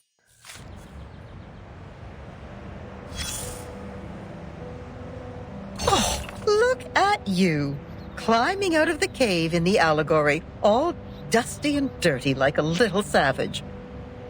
They must have tried to fill your little brain with long preachment. But you should feel lucky, because at least they didn't give you a quiz right after that. Oh, how modest you are. Looks like you didn't spend all your student days catching tree frogs. Try to reach the corners of your mind, if you would. And there you will find another bunch of people standing in front of a stone table. Yes, those people in gowns. White gowns with gray diamond patterns. One of them was standing on the stairs, gathering all the little vacant eyes to his side. What was he called? Give me a second. Teacher, instructor, tutor, the educator. Just titles like that. No names at all. No one gets to write down their names on that banner, after all. But they have nothing to complain about. You know what they say? What is reasonable is real. That which is real is reasonable.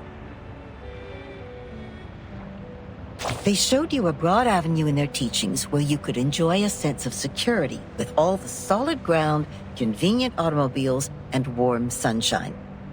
And at the end of the avenue even lies an inspiring mission, to which you are expected to devote your whole life. There is a distinction between good and bad here, and it's as clear as our innate sense of right and wrong, like a floor of black and white tiles. Any stains on it will be noticed immediately. But in fact, there exists another path in the woods. It's much less traveled, leading to the unknown darkness which cannot be seen with eyes or proved false. You may even experience indescribable chaos and madness there.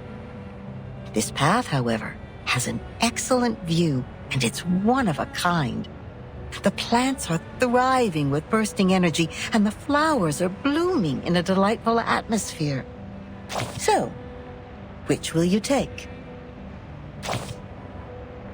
Oh, that's not an easy choice to make. This grandma must give you a round of applause. I would have even pinned a boutonniere to your suit if I had one. But I have to remind you, those things in there are not easy to deal with. They can drive you insane, and you have to be very careful.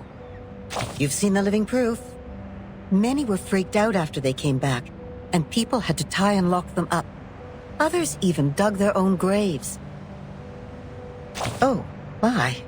That was a bit over the top. I hope I didn't scare you, darling. Here's some good news to cheer you up. Actually, there's still one more way you can take. It would be a good choice if you want to enjoy the scenery without getting lost in the darkness. I'm sure you know that myth. You shall take the soul of your love out of the underworld, yet you shall not look back. That's right. You shall pass by the sleeping sirens, yet you shall not make a sound. The ones with the belief set off. They entered the dark woods barefooted, yet moved so smoothly, as if they were walking on the avenue. They kept their mouths shut and eyes forward. They never turned back, never picked up what was not theirs, never set foot on the forbidden lands, and never looked straight at the sacred greatness. They showed frugality, patience, and wisdom in the face of hunger and danger. So the beasts continued to lurk in the shadow, and the ones with the belief passed through the woods safely until the path disappeared along with the direction sign. Then the first one to look back gave an exclamation before being exiled. Think about what I just said. That which is real is reasonable. Never look back in the woods, darling. If you don't want to be turned into a pillar of salt which can do nothing but wail, then never, ever look back. Yes, we'd better stay awake, stay calm, stay cautious all the time. But then there comes the problem. How can you ignore your love for those thriving plants and blooming flowers? How are you supposed to deal with the unstoppable feeling that overflows like a melody when it is stirred up by the beauty of the scenery? Of course, you will cry the loudest cry, dance the wildest dance, drink the strongest drink, and vomit all the filth inside you. After all, there is no need to enter the woods if the soul-stirring scenery is not what you are after. Right? No. So you better let it slip your mind, darling. Just let it go and hurry forward. Remember to keep your eyes shut and hold your breath. When you do so, the scenery will no longer mean anything to you, nor will the fragrance of the flowers. You will get out of the woods and reach where the truth lies. Is that what you want? Don't worry. We have plenty of time. You may come back at any time and pick another way.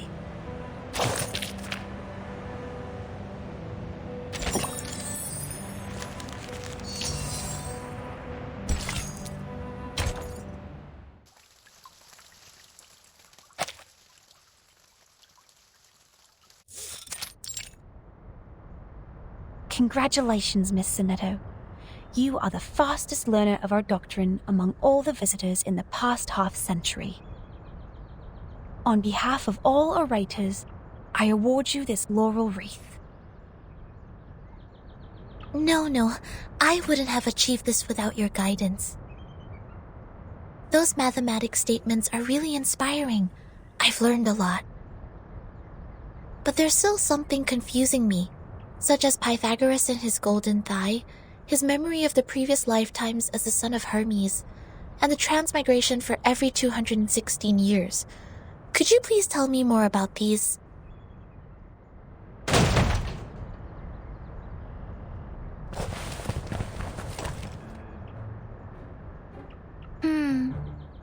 Why would people fail to see the charm of the matrices? This is not right. I need to spend more time on teaching. Anyone, save us! Thus my journey of art is doomed to fail. I really don't want to study maths anymore. Help.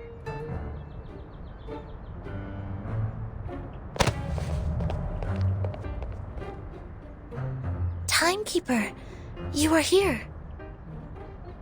I heard that you completed all the lessons on the scripture. This laurel wreath suits you well.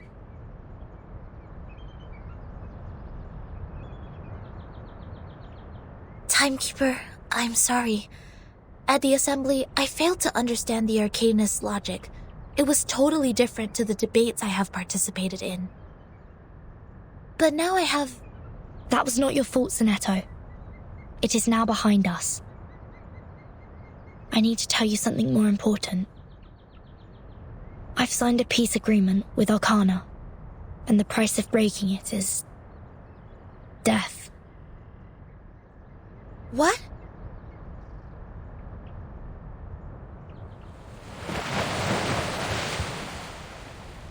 So Manus Vindictae is also restrained by the stone bangle like we are.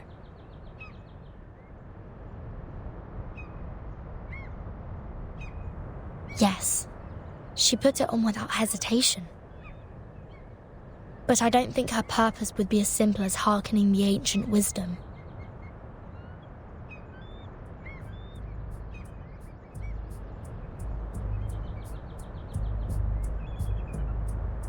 I attacked Manus' followers earlier as 37 asked me to. But I received no punishment from the bangle. Perhaps this island makes its own judgment on what to be classified as hostility. like it has a mind of its own. Sonetto, do not report this to the headquarters before we figure out how the bangle works. After all, there are many other things to investigate on this island, other than Manus Vindicte. I see. I will contact Miss Juvis and Miss Moiselle first and keep an eye on Arcana. Timekeeper, this island, the Manus's mask, and your suitcase are all immune to the storm. Does this mean we could collect more asymmetrical nuclide R samples? I tried to collect some samples last night in the outer region of the island, but the detecting device showed nothing. If we were to find out more, we have to go to the center area. What are you conspiring now? Do not poke the fire with swords, and do not jump over a crossbar. The assembly will not be held every time when there's a crime. Please take heed of my warning, and do not overstep the line. Learn a lesson from them.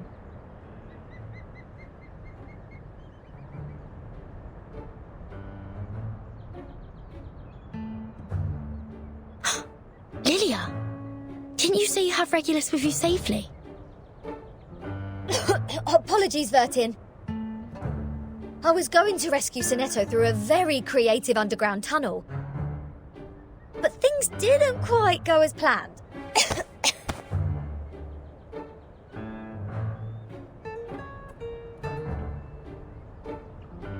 Not a bad innovation for a simple clap on the forehead. If only you didn't miscalculate the location of the explosion. This apple is grateful that it didn't get blasted into a puddle of apple jam. Warning. Shell cleaning required. Warning. I don't know why, but when I was in that cave, ideas kept flooding into my head. Though, judging by the outcome, they weren't all good ideas.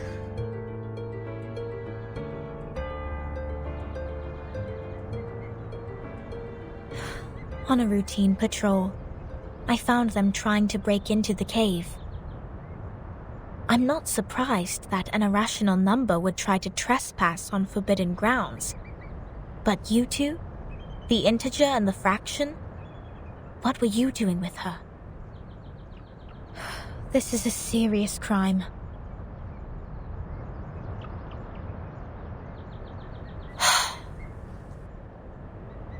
Do we have to go through this debate again? It's okay, Timekeeper. I will defend Regulus. I've thoroughly studied the scripture, and this time I'm sure I can do better. Forget it.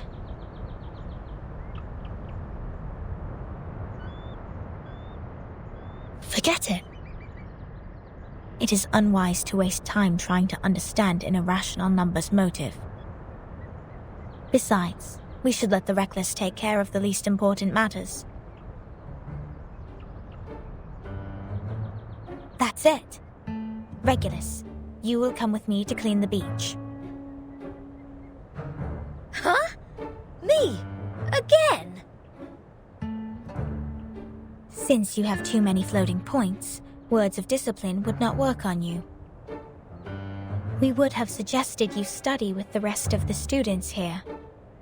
Abstain from eating meat, bathe in cold water, rise with the Apollo star, study our doctrine, read the scripture aloud on the beach, so as to remove your floating points and purify your soul. What? I won't do any of that. But taking your peculiar character into consideration, I decided that some compulsory labor would be the better option.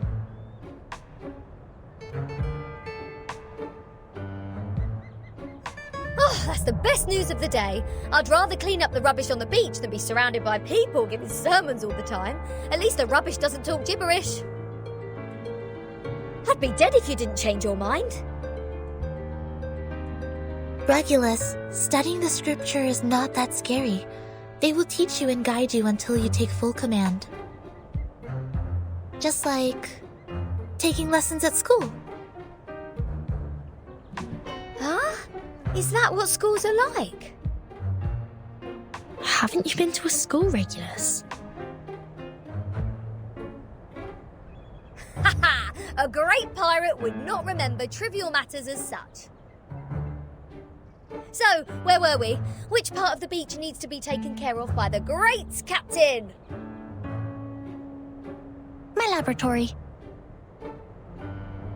Whoa! Where did you pop up from?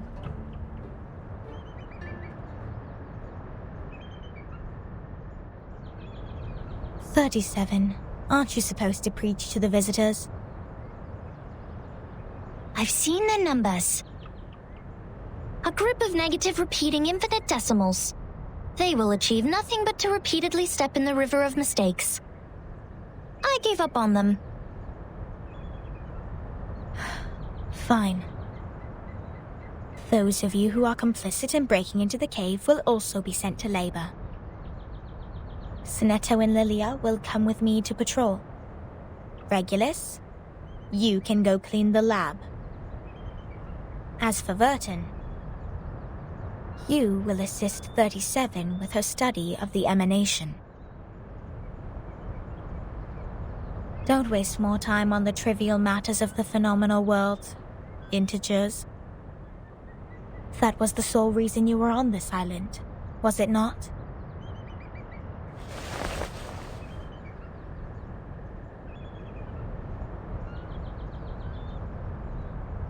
Don't let down your guard. The arcanists on this island are not as easy to deal with as you imagined. Down in the cave, I heard some pretty alluring and intriguing anecdotes. Miss Lilia, this way. You will cover this area. Stay on the radio.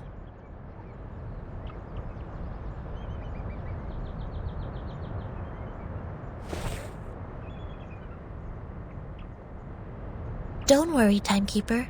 Lilia and I will keep an eye on Manus Vindictae. We're counting on you, Sonetto. I have a feeling we are coming closer to a big secret.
Silence. Finally, some interesting work. Shh! I hear something. For an eye. Whose heart is beating so loud? Talking out calms people down. Pay for thy sins with thy blood. Radio waves are everywhere. Everywhere. No! Hey, I'm the support staff.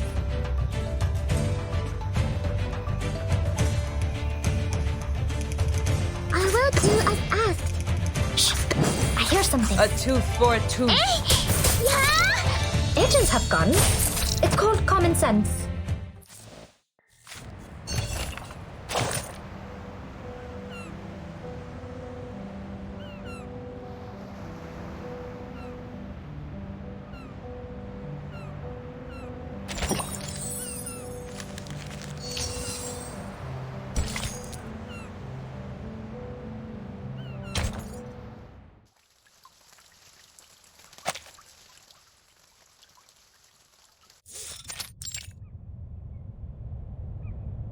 What? What am I looking at? So your so-called sacred project is this gigantic IDM computer?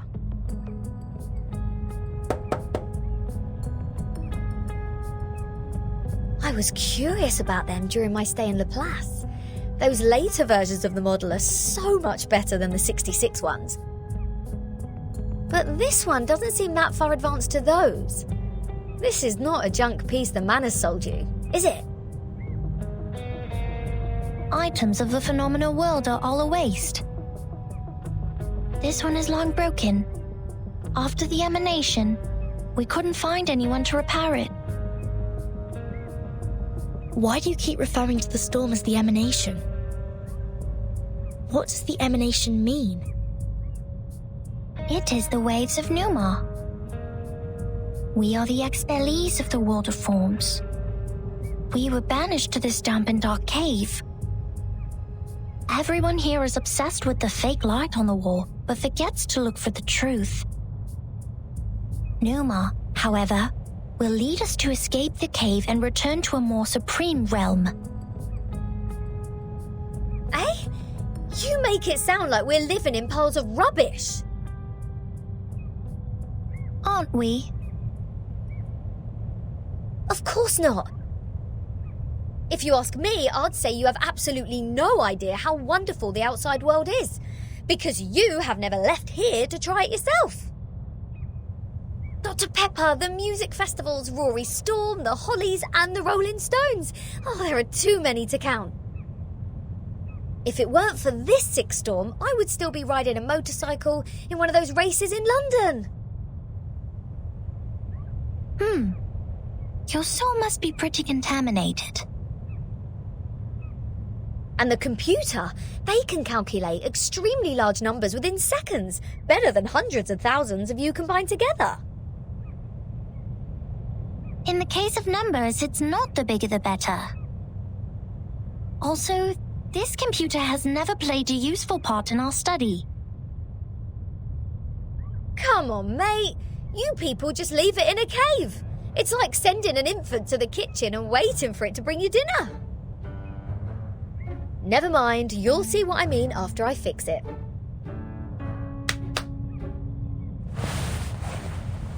Can you fix an IDM Regulus? No, but I've seen the Laplace people do it. Shouldn't be too difficult, I assume. Oh, the dust! When was the last time you sent people down here to clean? Oh, some critters are nesting here. Oh, did I break into your party? Bertin, come give me a hand. They won't let me touch them.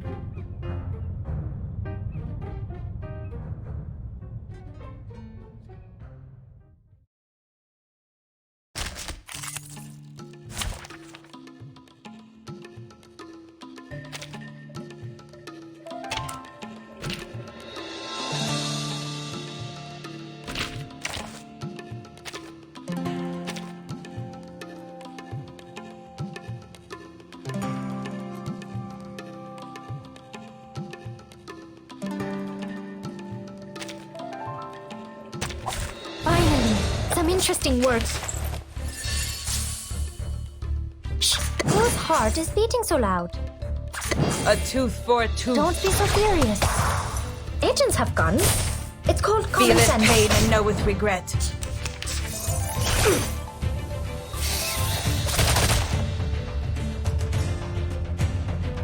Shh! I hear Plan something. A. Plan B. Agents have guns. It's called common sense. An unconventional choice.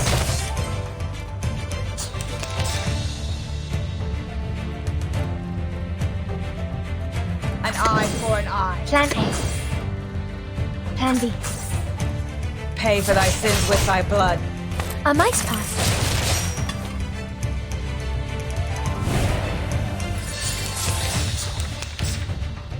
Whose heart is beating so loud? An eye for an eye. Talking out calms people down. Pay for thy sins with thy blood. Pay for thy sins with thy blood.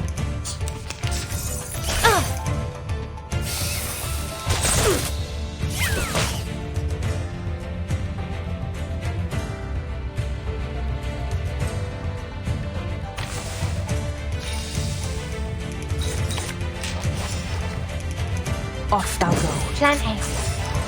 Plan B.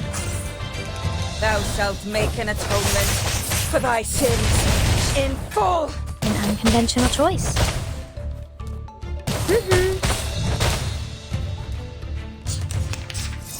Hey, I'm the support staff.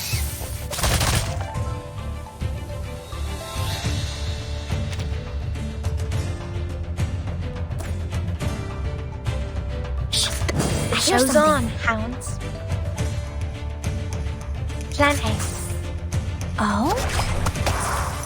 Time waits for no one, even for a great fool.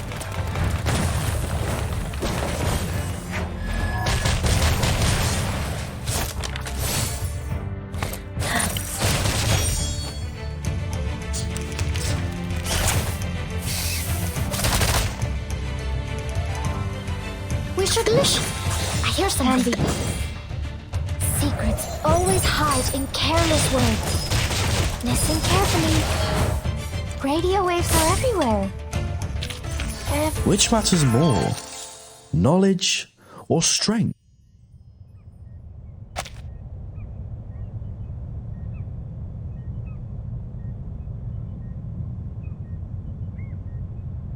You fixed it. It's great to have you clean the laboratory, Regulus. Your floating point immediately reduced. Oh, is that a compliment? Sounds like one to me. Thank you. It's a wordplay, Captain. Infinity minus any numbers still equals to infinity. Oh, fine. I should have given up the idea of changing your eccentric sorting system a long time ago. What's the meaning of humans inventing computers if these machines were only left here for some critters to nest in? Thanks to you, now we can have a look at the previous models, Regulus. But it's a pity since it only has the data before 2003. Everything in the past 4 years has gone missing.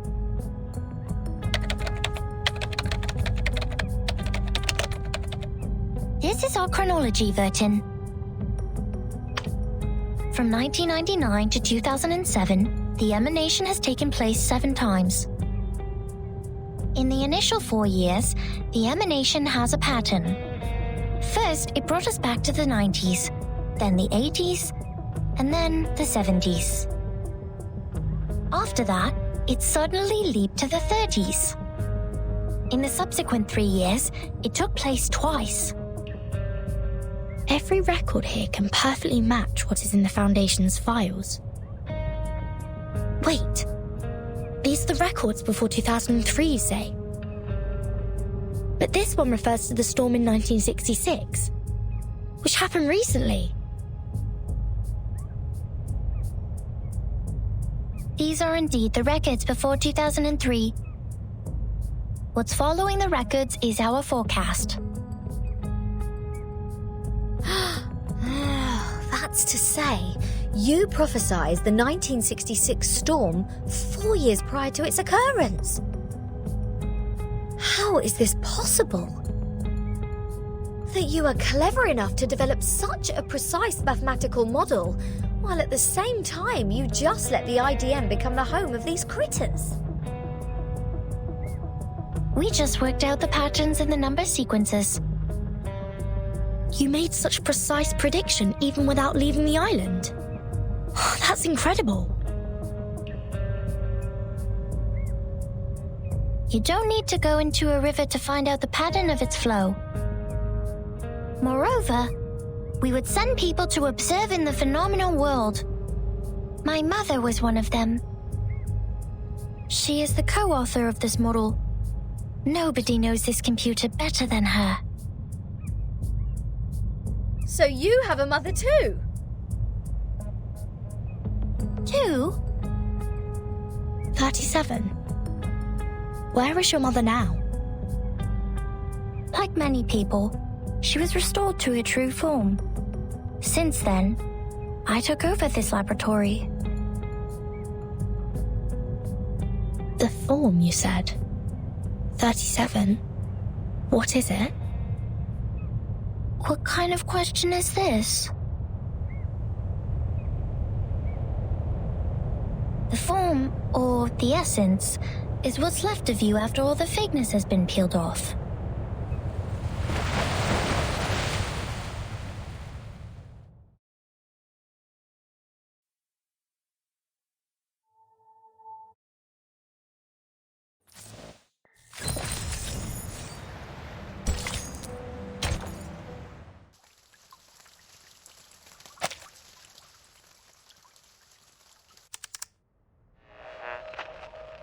Now we are listening to the New Year collection. The world-famous painting Mona Lisa was found and returned to Musée du Louvre in the afternoon of December 13th.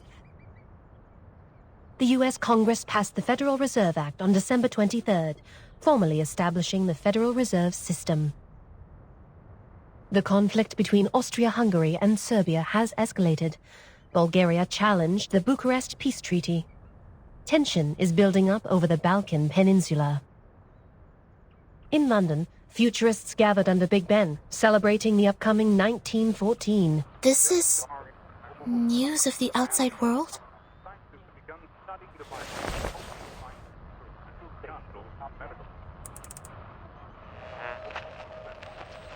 What about on your side?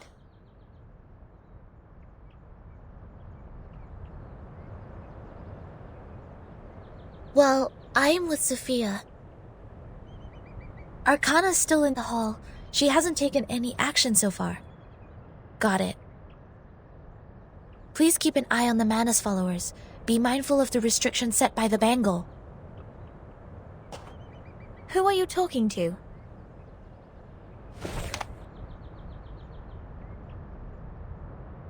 Just checking up on Lilia. Please stay vigilant during the patrol. This is the last place we need to check.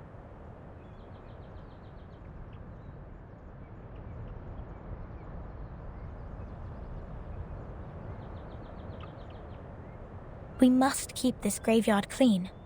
Our dead deserve to be left in peace and undisturbed by the phenomenal world.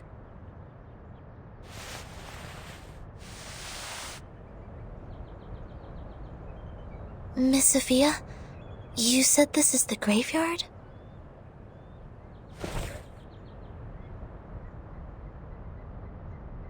Yes, the Geometry Graveyard it is called.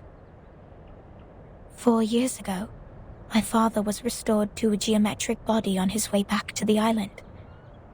So was 37's mother, who was also on that ship.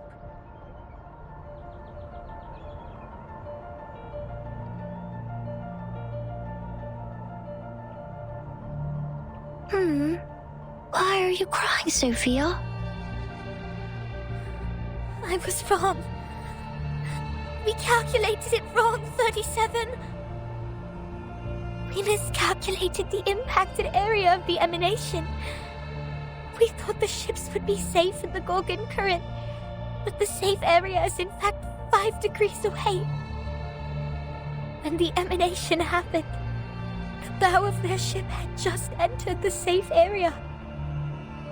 But it was too late. My dad is gone. So is your mom. I know.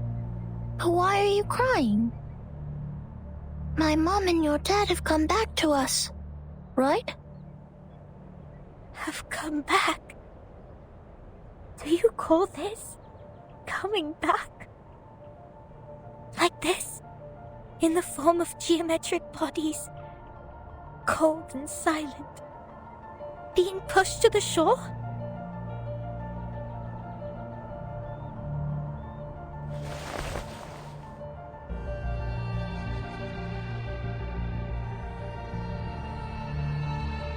No, they have gone somewhere further. Look at them. These geometric bodies. How pure and how elegant. I've never seen such perfect geometric bodies before. If they are not from the eternal and transcendental world of forms, how should we explain this? 37? I'm going to study the emanation, Sophia.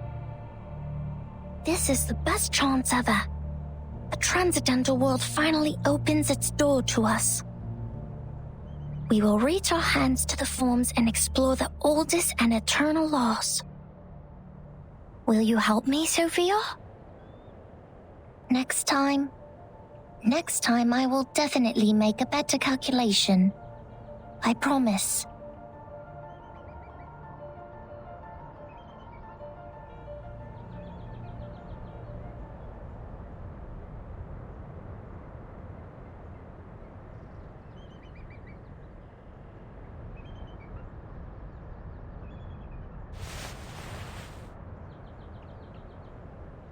Thank you for assisting 37 with her research, Sneto. No, I didn't do anything. Timekeeper knows the storm better.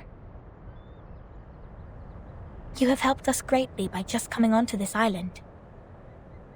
For all this time, 37 has been locked up in the laboratory, refusing to talk to anyone, nor participate in any group study. Since the 2-day emanation in 1929. It is you who helped her revive her interest in other affairs in Apiron. These are Timekeeper's contributions. I barely did anything.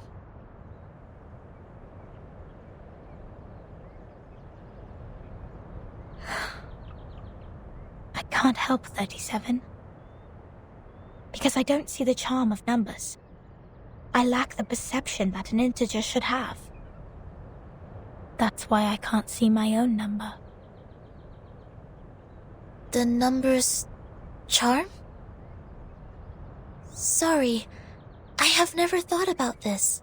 For me, Arcanum is my inborn mission. If you ask me, you are an unbelievably excellent Arcanist. You can flatten the ground, clean up the beach, and rectify errors. You did it in an efficient and precise manner, which is already an advanced ritual. Any students who have sworn to knowledge can do this easily. They aren't doing my job because they wish not to waste time on these trivial fragments of the phenomenal world. Because they have seen the truth.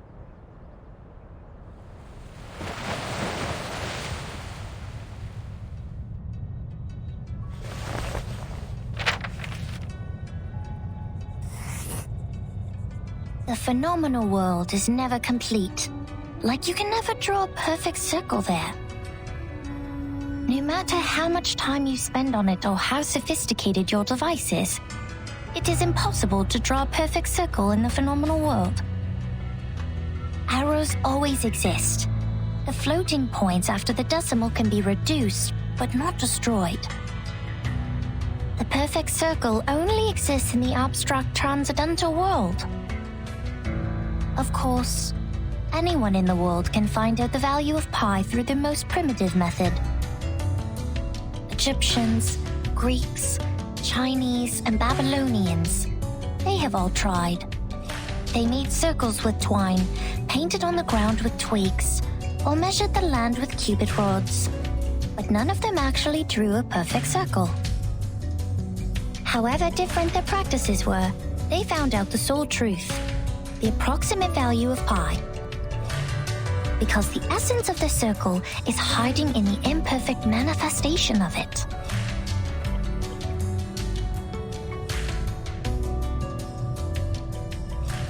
This is the truth.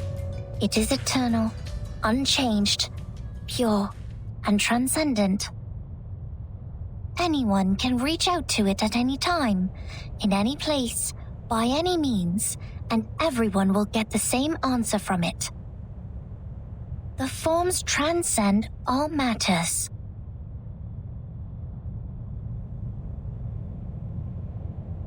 The world of matters we live in is being flooded and destroyed by the tides of Numa.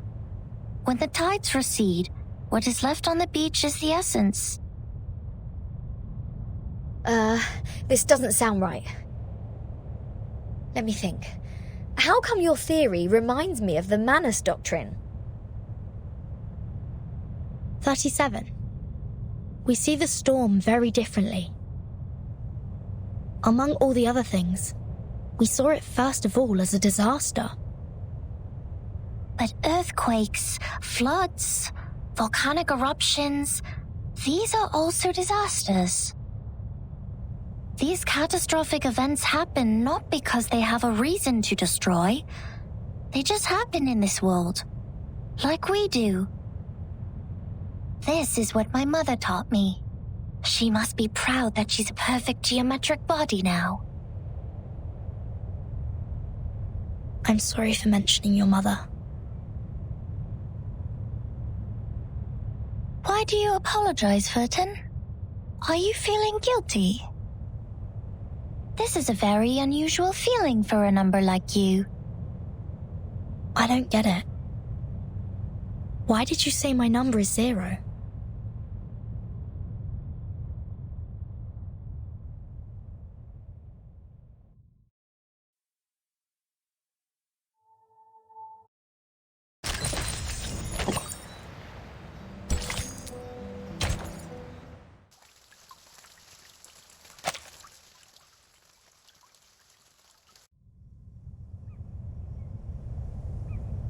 I just saw it.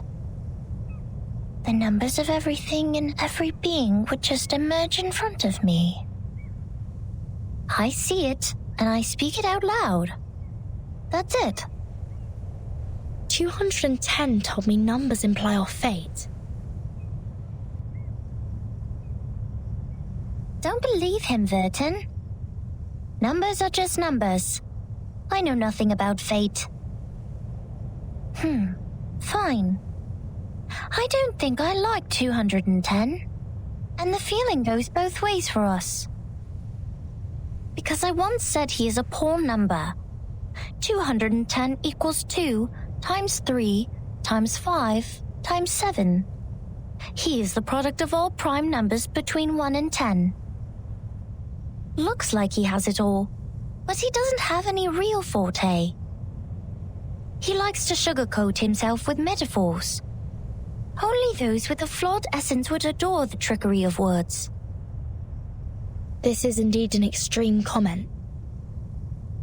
And 6 is no better. Every leader of a Piron has been a 6.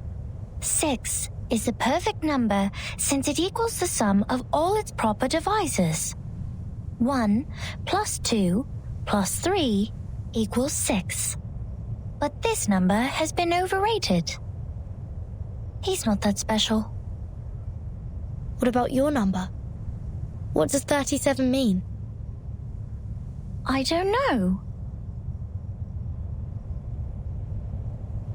I am 37. I've known it since I was born. So does everyone else. People told me what it means, but I have never tried to prove their theory. I know very little of fate, so I always think, even if I find out their essences, does it mean I have known them better?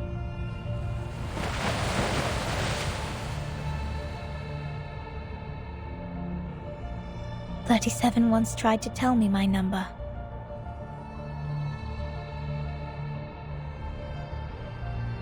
She wrote it down and put it into a bottle, but I couldn't get up the courage to open it. I didn't want to know. I once made a horrible mistake. An unforgivable miscalculation. It makes me worried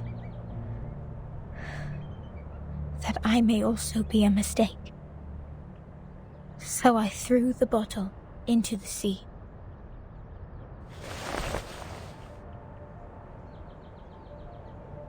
This is how 37 is different from us.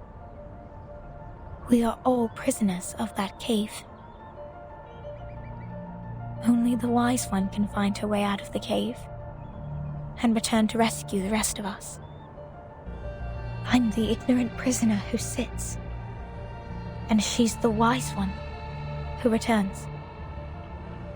I will be crushed into dust by the truth, while she will be the star shining above it.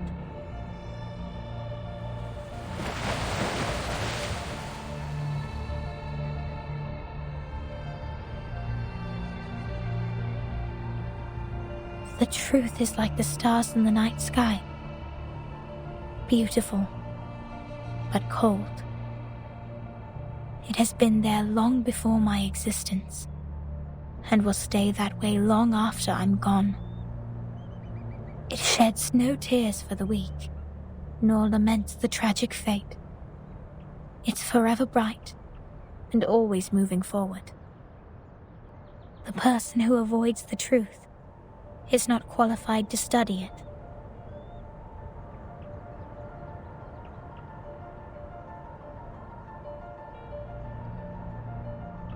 I'm sorry.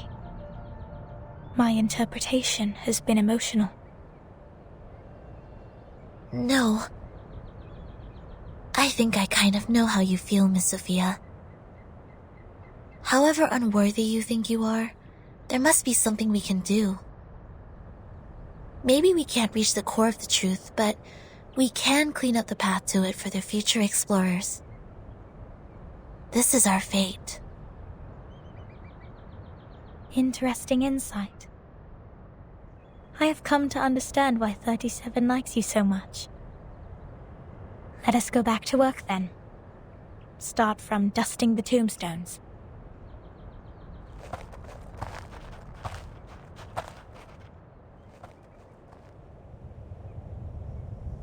Alright, I've had enough of these Sol Numa related idle topics. I want to have a look at your model. Wow, seriously? How did you get this far?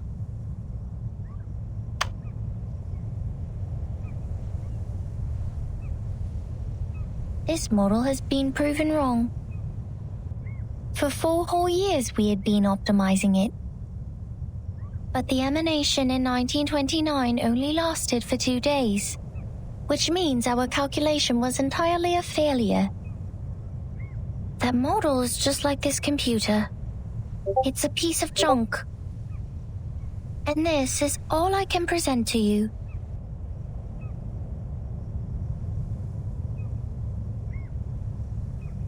No, it's not junk. I think I know why your model didn't work. What? Manus Vindictae has changed history. They accelerated history, forcing historical events to happen earlier than they were supposed to. Thus, the storm in 1929 occurred sooner than it should. No way!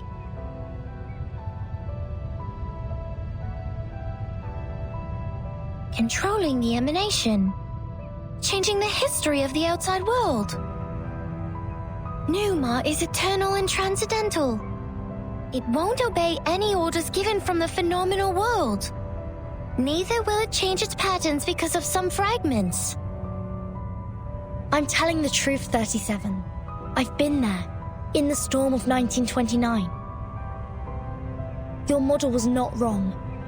You just missed some key information. You've never been to the place where the storm falls, and thus know nothing about the symptoms of the storm syndrome and the true purposes of Manus Vindictae. No! That's impossible! Even if there are means to control the emanation, it wouldn't be like this. If this is true, does it mean the phenomenal world, this insignificant phenomenal world, is more transcendental? Mother's model was defeated by this?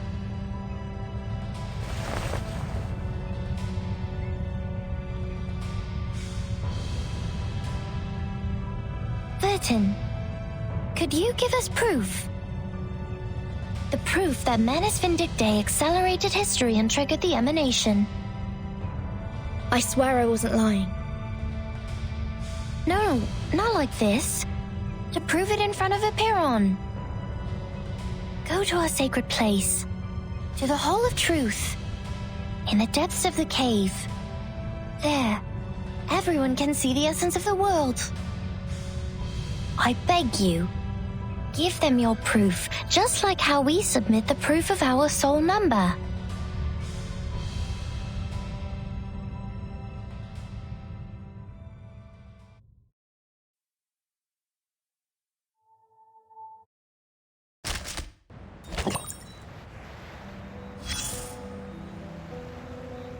here.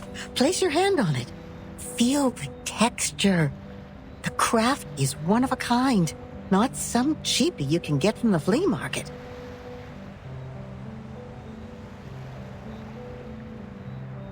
I mean it.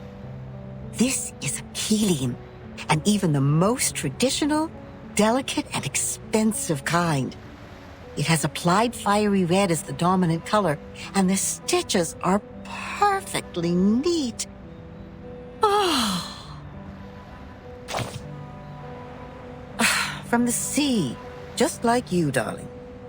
It arrived with a meerschaum pipe, a glass jar, a pack of sugar cubes, and a child in panic.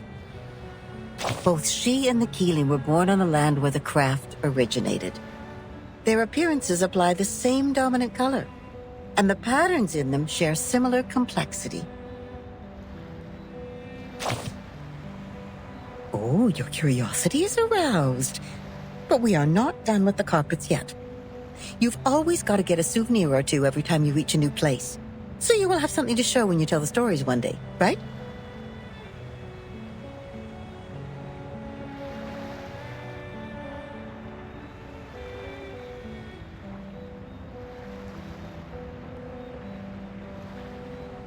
Look at these handmade fabrics. How splendid! Those incredible patterns were the only thing on the craftswomen's minds when they made the carpets. It's safe to say they have spent their whole life improving their skills at using the vertical loom. And that's how we get these carpet knots arranged in beautiful lines. But they are just people like us. What if they get distracted? What if the carpet knots go off the right track and get tied to the wrong threads? Then you will be in trouble. Big trouble. All the problems in the universe will come at you, and the situation will be even worse than the bureaucratic system of a millennial empire. I like the pragmatic quality in you. I'm sure it will make your life even more wonderful. The people will be impressed and line up to tackle the problems for you. Oh, don't be mad. Some make troubles and others deal with the troubles. That happens. You know, every question has a questioner when they are raised. Likewise, every error has a corrector when they are corrected. That's how we get to know them. The correctors, an ancient profession.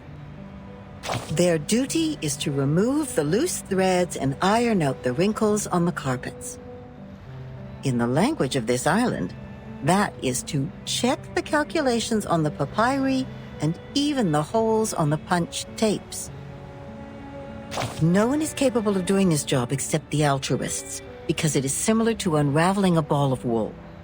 Besides finding the end of the threads, you must always pay attention to the cats. Yes, the cats. They may jump on the ball and make things even worse.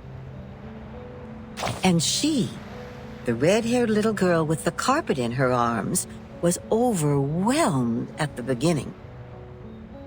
Not yet familiar with the ruler, she tried her best to find the end of the threads. So the cats took the opportunity to jump on her together and left countless scratches on that little forehead. Poor girl. See, that's the problem every corrector has to deal with. Their job is to correct errors. But what if their own existence is also part of the errors? Oh, it's no big deal. There is more than one loom in this world. She left the complicated patterns behind and came to this simple kingdom featuring numbers only. There she made the first contact with a spinning loom named Geometry. She had never seen anything like that before, and it was almost impossible for her to comprehend how it worked. She could hardly convert the numbers on the books into an actual diagram in her brain. Without a whole picture of what she was working on, she resorted to her hard work and more hard work. Then a long time passed, leaving one wound after another on her fingers. Later, the wounds even became calluses. In the end, her hands were no longer tender, but tough enough to resist the damage from the loom. Yes, she has won a place on this island for herself. Yes, she's a quick learner. She learned even faster than some of the locals. But that was not enough, because she has been outmatched by her playmate, the leading one in the field of mathematics on the island. That girl is like a perfect piece of satin born by nature. It is decorated by the beauty of mathematics and geometry. No manual work involved. In order to reach the showcase where that perfect piece lies, and to stay on the right track and fit into the school, she has done everything she could. But she is still the most distinctive carpet there. Anyone can tell that as long as they spend some time on the island. Oh, of course not. She's only a bit different from others. So she will continue to weave on the loom until one day the spindle pierces her callus and the fire burns everything to the ground. Shh. I should stop here. You know that mathematician who was thrown into the sea? He died because he said something he shouldn't have. Cut not wood on a public road. Open not an unwanted bottle. I don't know what to say next. I guess the best line for this circumstance is, see you later.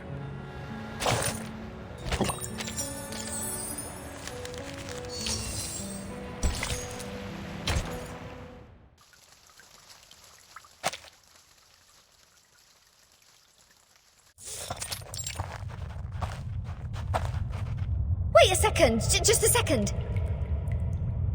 Isn't this still the dungeon? Are you setting us up? All caves are interconnected. This is the way to our sacred place. 37, wait. I remember Sophia once told us that trespassing on the sacred place is a serious crime. No worries. The restrictions were to help us not be distracted by the unimportant details in life. It would not stop us from seeking the truth. Excellent. I will tell it to the Abraxas when it shows up.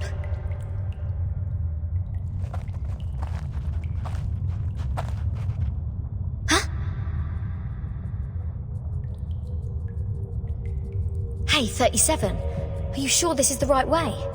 My heart just sank as if I took a bite of those overnight potato chips. Are you scared? Oh, you wish. But when I was exploring underground with Lilia earlier, we ran into some fog like this one. Oh, it doesn't bring you any wanted guests, mind you. Maybe you were their target because you are an irrational number. Oh, is that so? You integers will be fine then. Good luck. Don't beg this pirate for help later. Hold that. Something is coming out.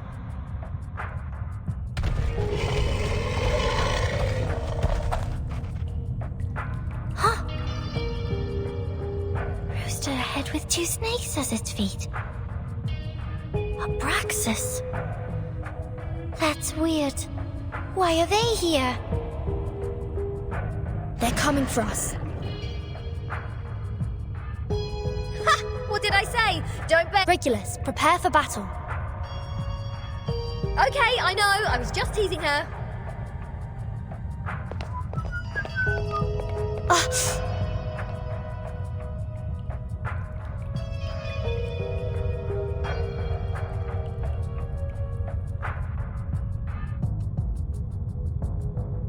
The stone bangle is activated. But they're just Abraxas. Regulus, wait for their attack. Do not kill them! What kind of request is this? Listen to me, Regulus. That's of prime importance. Fine. If it is of prime importance, this pirate will try her best.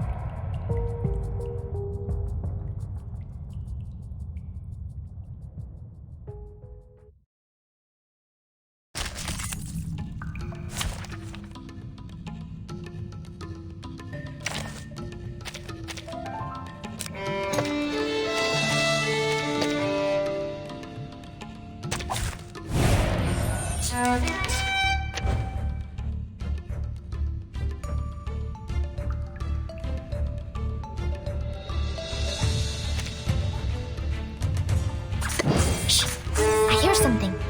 Whose heart is beating so loud? For everyone.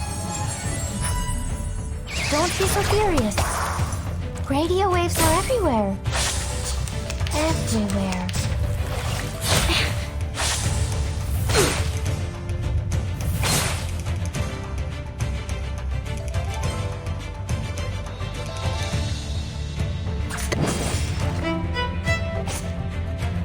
A tooth for a tooth. Pay for thy sins with thy blood. Speeding. Speeding. Retreat! What? I can't make the call?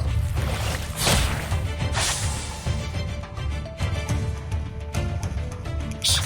I hear something. An eye. A tooth for a tooth. Oh? The law is above all else. Feeleth pain and knoweth regret.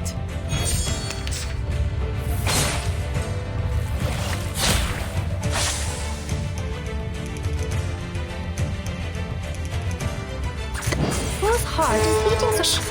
I hear something.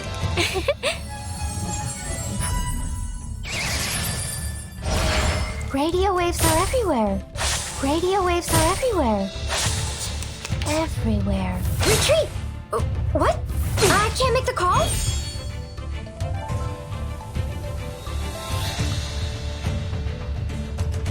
Whose heart is beating so loud? An eye for an eye. Please, listen. Stay low profile. I don't want... That's it. I still have 10 more songs to play. These are not the same kind of Abraxas as we've encountered before. Do they have different varieties? Wait, where is Miss 37?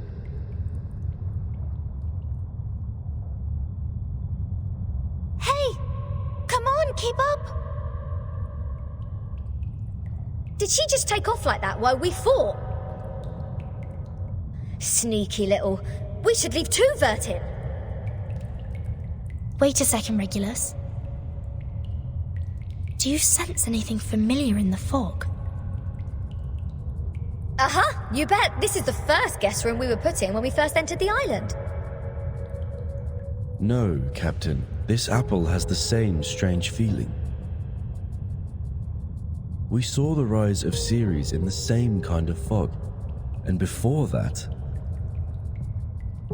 That's the same fog as in the Elitial space. That is to say... This fog is the cause of our illusion to see the Ceres and the Abraxas' attack. Don't rush to conclusions. Follow 37 first. Oh, and what's that series you were talking about?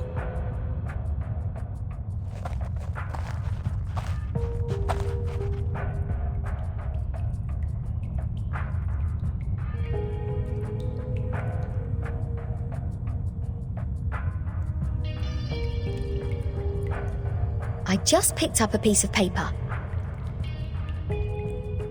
Like this, just bent over and reached to the ground.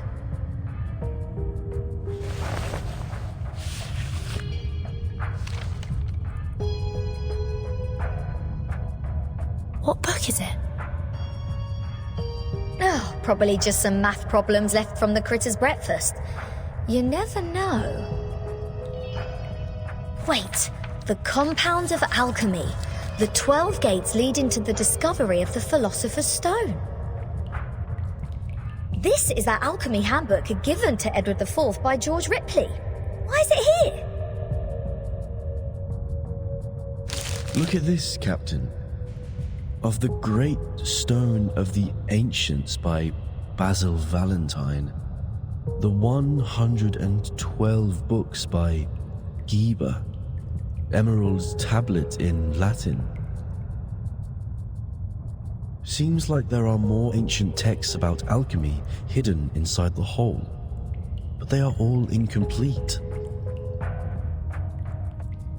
Oh, so maybe I need to crack some more crossword puzzles to find out about this.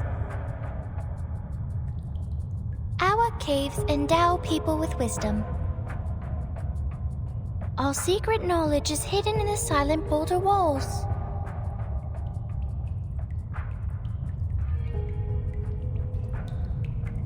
The knowledge in those books is just a drop in the ocean.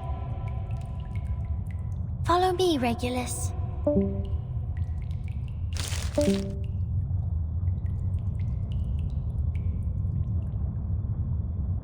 Vertin, you lot go ahead. Go with 37. I will meet you outside. You want to read these books here? The knowledge passed down through language can easily be distorted. Compared to the wisdom of a Perron, it's nothing. No, I'm not going to stay here. I'm going back. Oh, all right, I might as well just admit that your cave indeed has the power to give people insights. If I follow its lead, perhaps I'll finally work out the answer about that little thing I've been carrying with me. Never thought that I'd find the answer here. Easy as picking up a shell on a beach.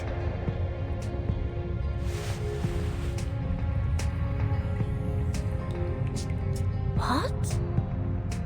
You don't want to get closer to the truth? Oh, of course I do. And that's precisely why I don't want to get to it so easily. I don't want it to be fed into my brain. Come on, it's the ultimate truth that we're talking about. If someone just tells me the ending of Lord of the Flies before I enjoy the book, I will throw them into the sea as you people do. Oh.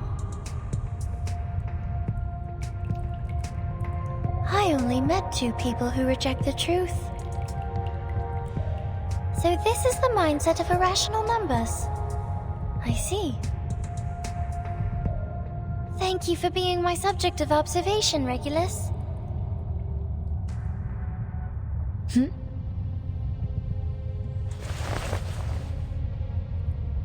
Go, Vertin.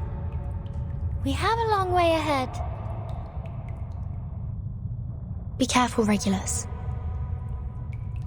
Don't worry, I know this place well enough by now. After all, I've never been so welcomed in any other place ever.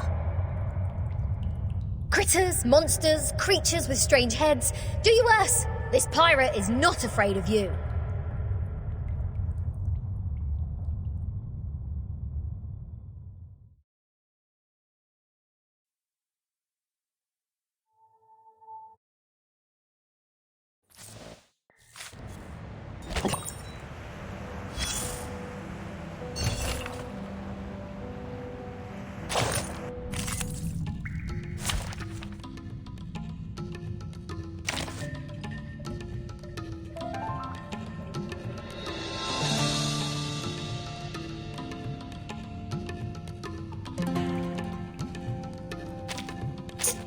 Don't look at me! I'm not the one you saw on the wanted list! Finally, some interesting work. Shh! Whose heart is beat? Shh! I hear something. Don't be so furious. Agents have guns. It's called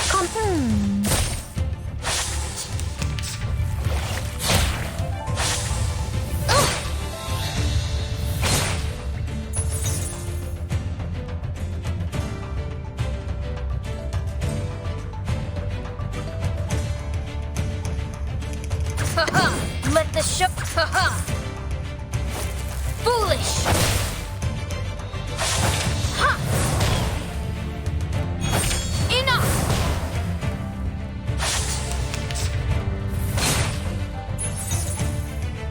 Whose heart is beating? Shh! I hear something. Let the show begin.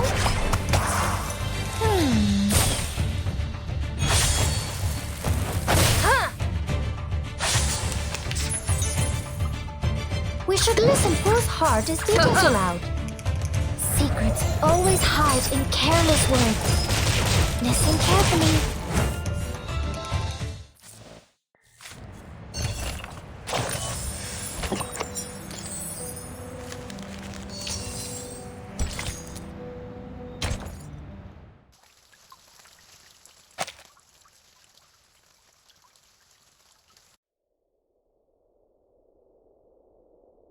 Apeiron, the boundless, the beginning of all things. Everything originates from it and returns to it. Infinity has no start and no end. But nothing would come into existence if there's only infinity. Look up there, Vertin. Now they are presenting in their true forms. In their purest and newest forms.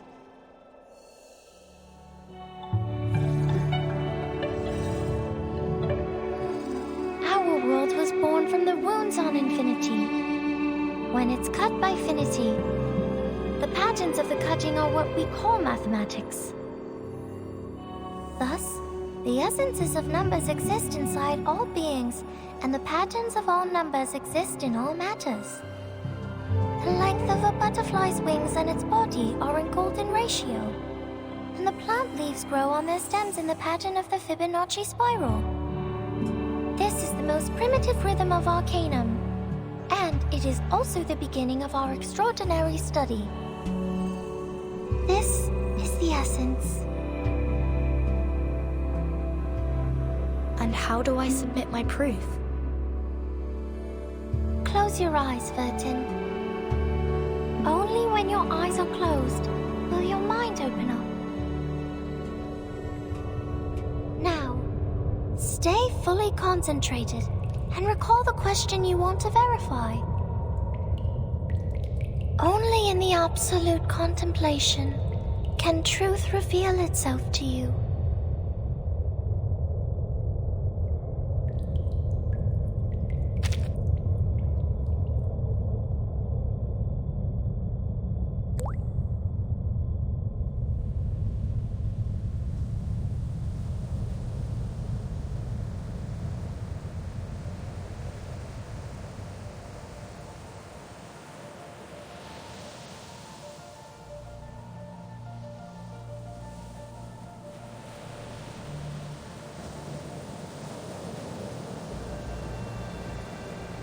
The storm, the emanation, the storm syndrome. Where are they from? Foundation, Manus Vindictae, Apeiron. What roles do they play? Why does the storm fall when history trembles? Why doesn't the storm fall into the misty land? What is the ingredient of asymmetrical nuclide R?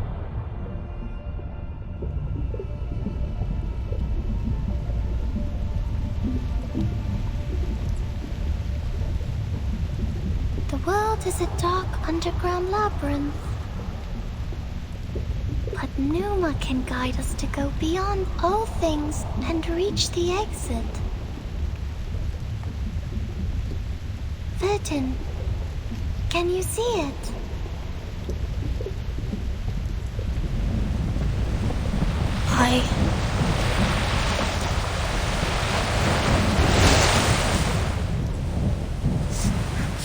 It's burning!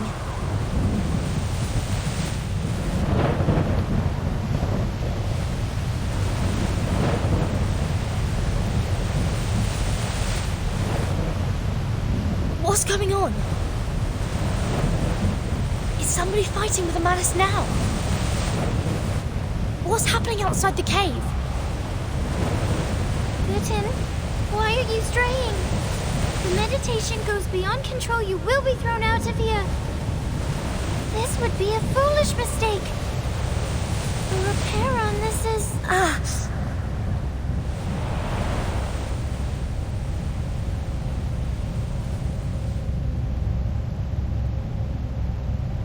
Alas, no man shall bravest the storm and live.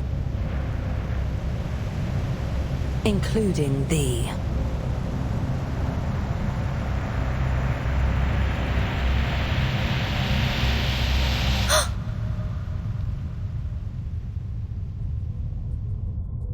"37! 37!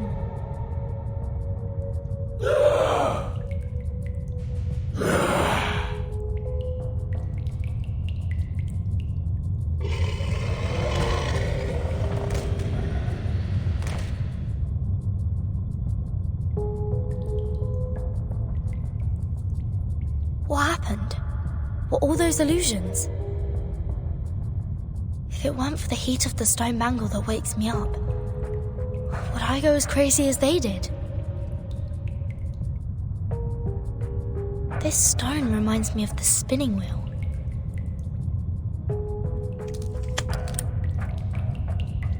The collector of asymmetric nuclei are. If the reagent turns gold after reacting with the fog here, that means the fog contains elements that can be immune to the storm.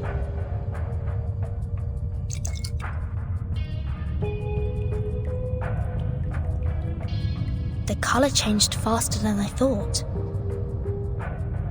The concentration of R is hundreds of times, no, thousands of times higher than in the Manus' masks.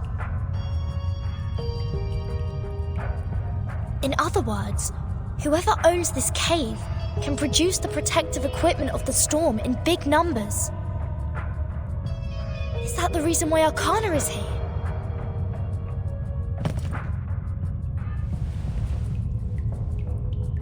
Oh, Mother, our model.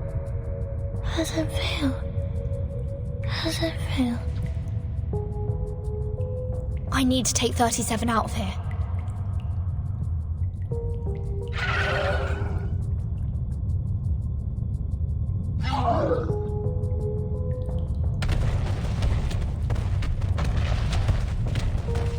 So the Abraxas were people from the Manus.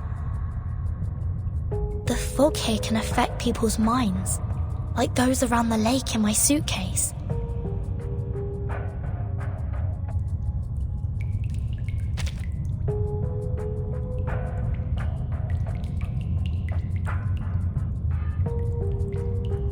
Have the Manus found a way to launch attacks without being punished by the bangle? Or don't they care about the price they will be paying anymore?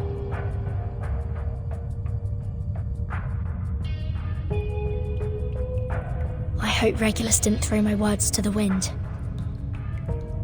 I have to get rid of them first, and go out to join the others.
The puppy wishes to come along.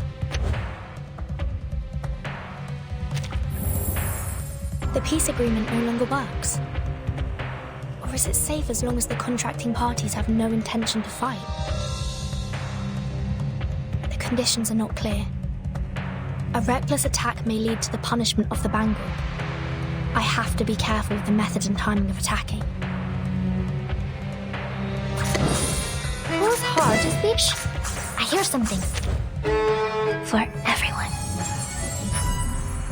Talking out calms people down.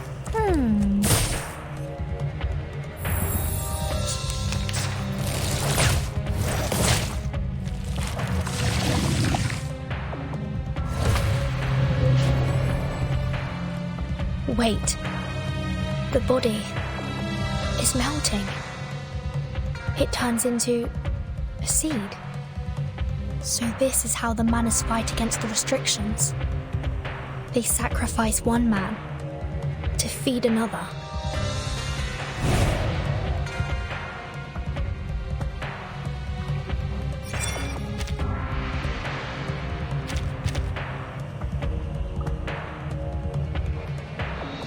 Whose heart is beating so loud?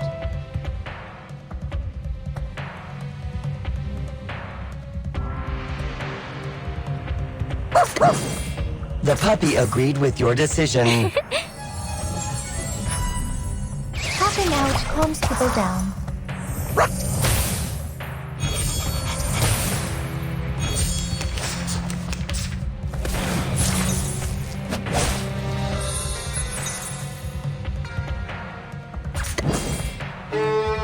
Shh! I hear something. An eye for an eye. Agents have guns. It's called Pay for common thy sense. sins with thy blood. Pay for thy sins with thy blood.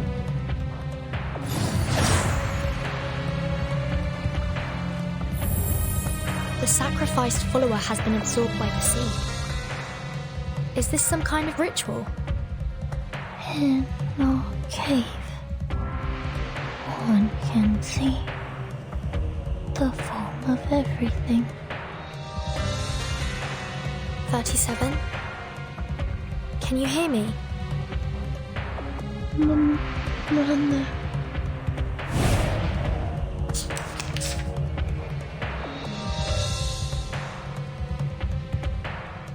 A tooth for a tooth. An eye for an eye. Whose heart is beating so loud? The law is above all else. Stars.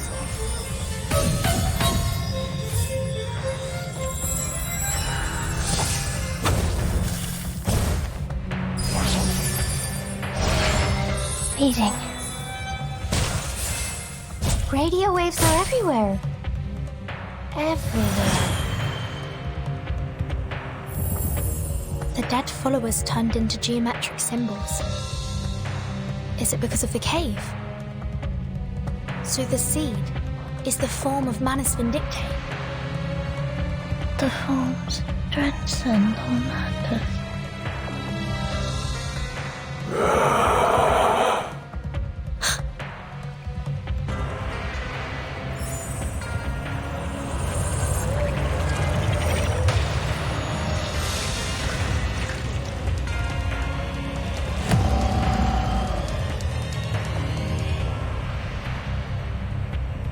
Things are not as simple as I thought.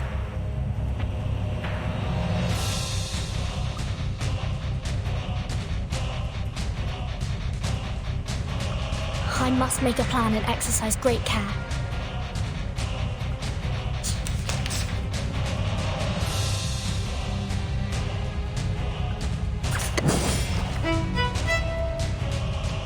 We should listen to what people say. I hear something.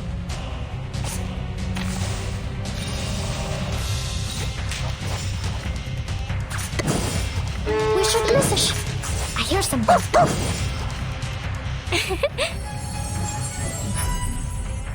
Secrets always hide in careless words.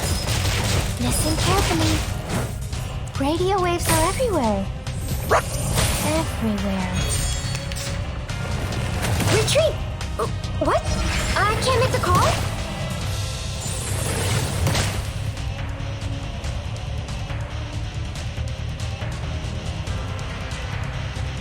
Whose heart is beating so loud? A tooth for a tooth. Talking out calms people down.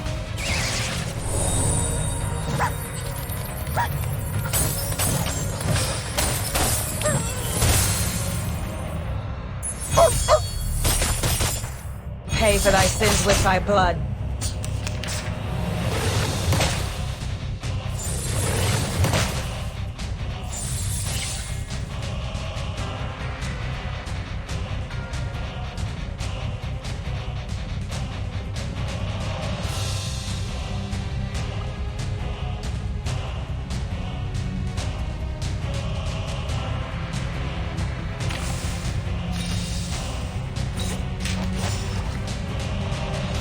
Off thou go. I hear something. Thou shalt make an atonement for thy sins in full.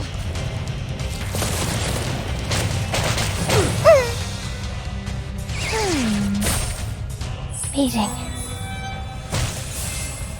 Please, listen.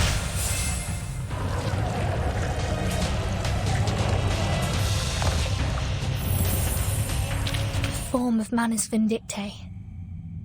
It's more distorted than I thought. It's all over. Stay low profile. I don't want to be shunted to some radical dip.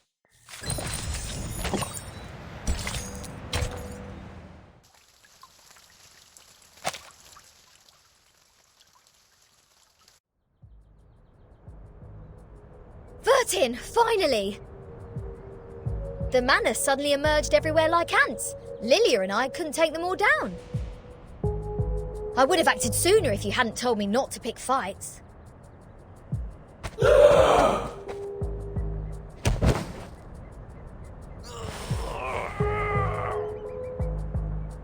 Bleen, all they want is to attack, even if their blood will be sucked out. Insane! Back when we were spying on them, I told Sanetta to screw the peace agreement through the radio. I knew those geometry psychos and the Manus would go mad sooner or later. They were not that crazy when they were solving the math problems. There! What the hell happened down there? The cave is the key to be immune to the storm. There is a cave on this island which has the same effect as my suitcase. That's what the Manus are after. What? But hasn't she also put on the stone bangle? Even if she can break free from that bangle, there is no way she'd let her followers keep carrying out suicide attacks. And if she has signed that peace agreement, how will she take the cave from a Byron? Vertin.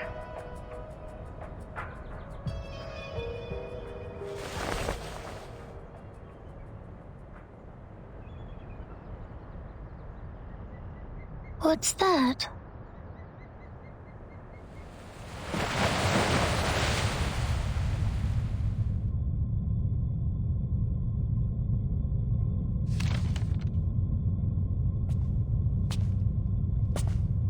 I'm afraid you have overstayed your welcome, Ms. Arcana. I have to regrettably remind you not to overstep the boundaries, despite the great help you've given to us. I take not thought for needless disputes. But to ask a simple question.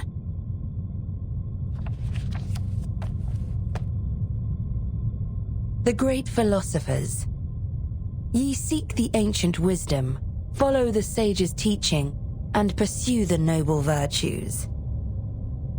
You are separated from the world for thousands of years. And you have not gained the human's understanding, nor have you sought for it. I find pleasure in this allegory of the cave.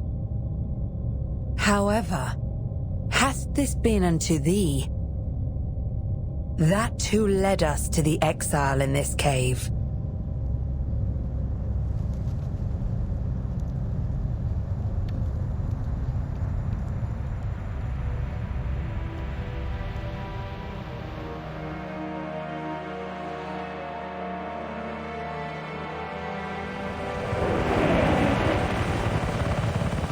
What are they? I've never seen these before. Why are they here? They island.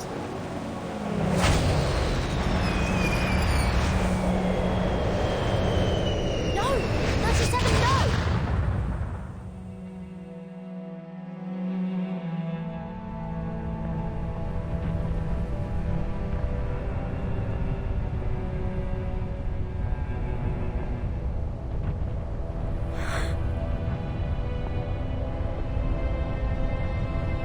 Sonetto, did you bring the humans' army here?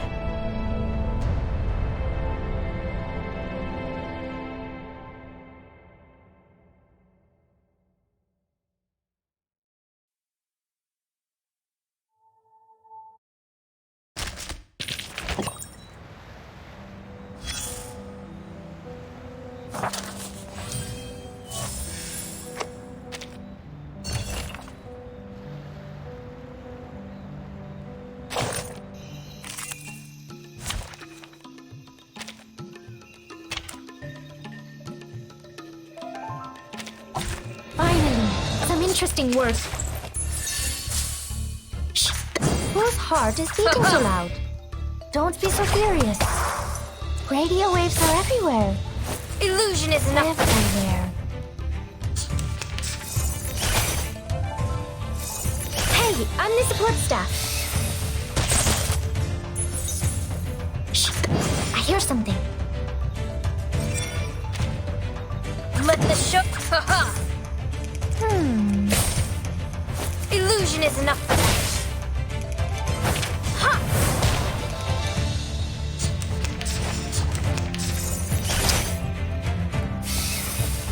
Retreat! What? I can't make the call? Whose heart is beating so An loud? eye for an eye. Talking out calms people down. Pay for thy sins with thy blood. Feel its pain and know its regret.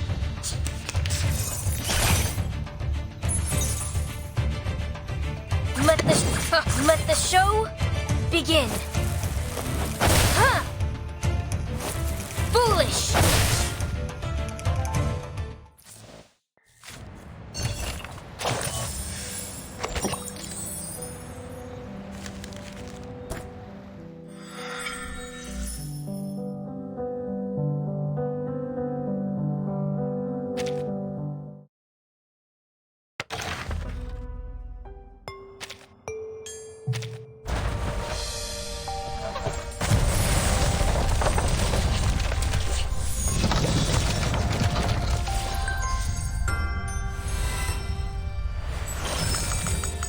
Greetings to you, fair lady.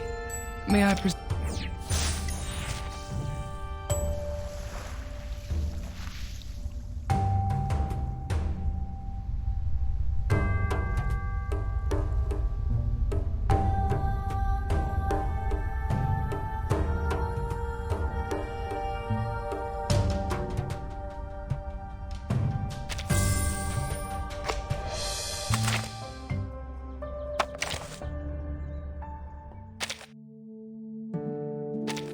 Good day, my lord.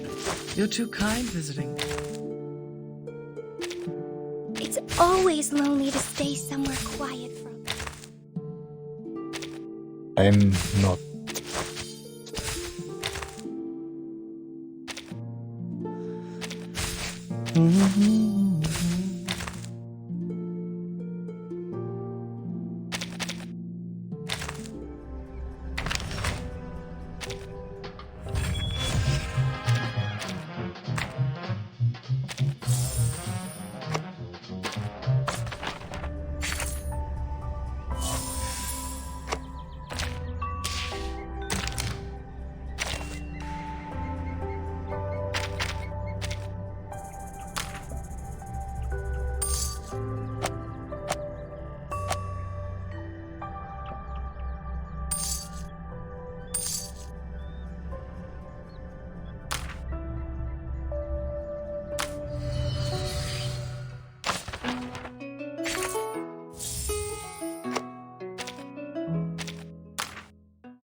37. 37. Look!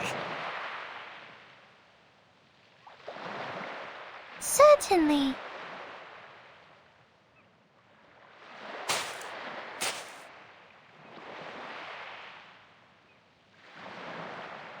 Hmm.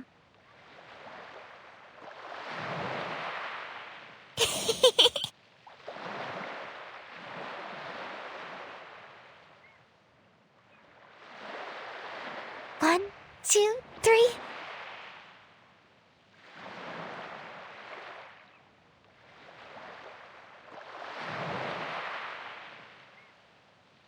Hmm?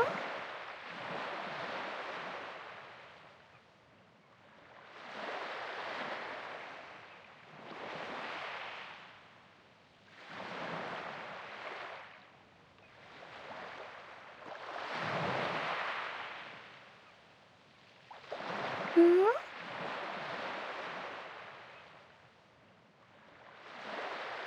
Yeah. Hmm.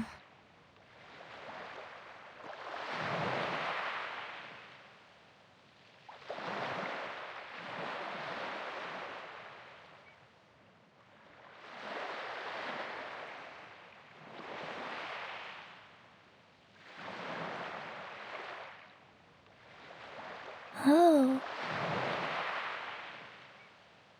Hmm?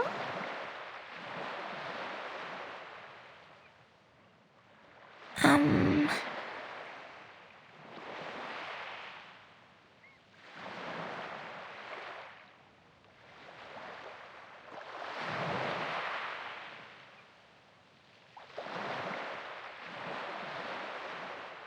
Oh. Fine.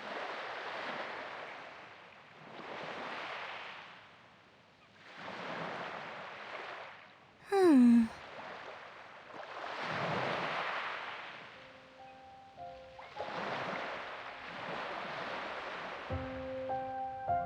So...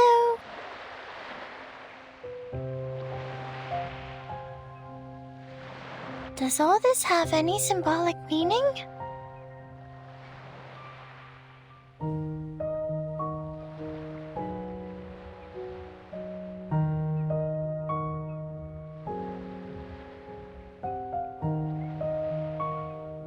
But...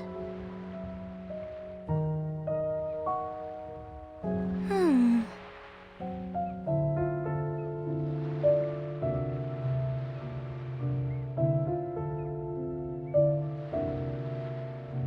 Hmm?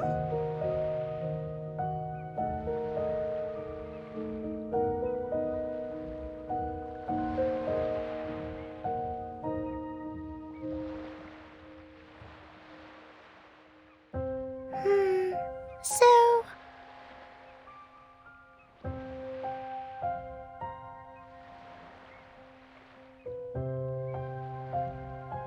Hmm... Um...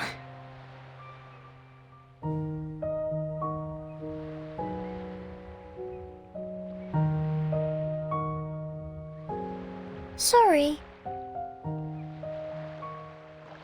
That's all right.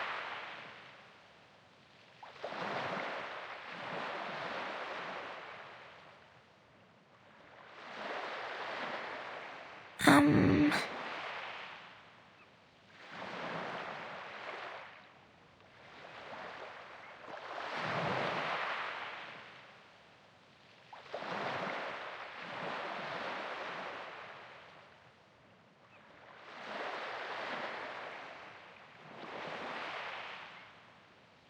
37. I just think...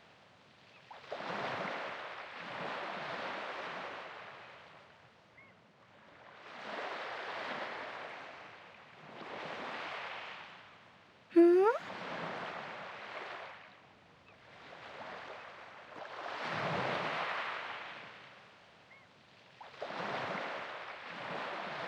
But...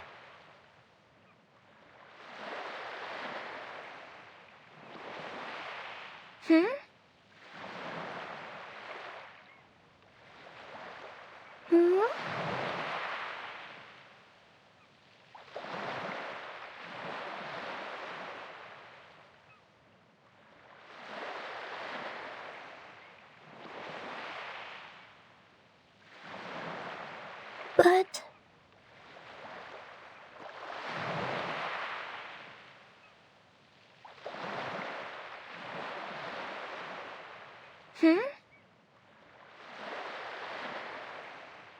Certainly.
But...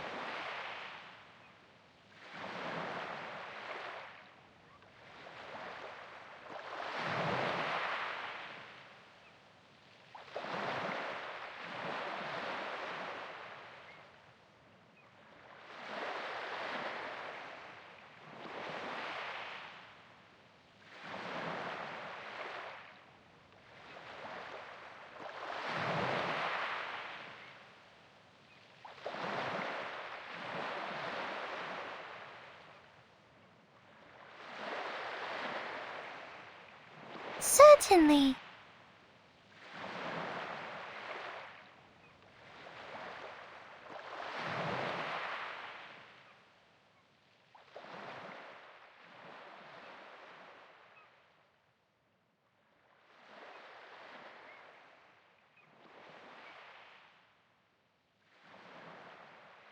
But...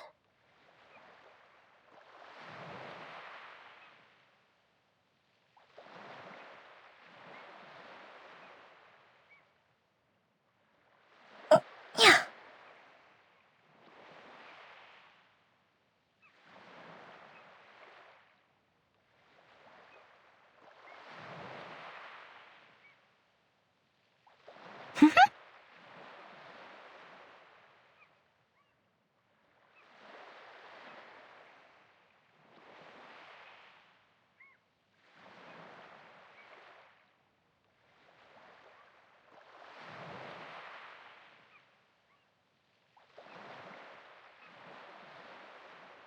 Ah.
Let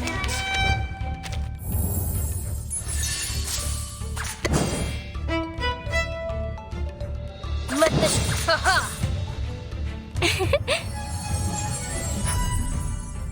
Illusion is enough. Foolish. Annoying bugs. Annoying bugs.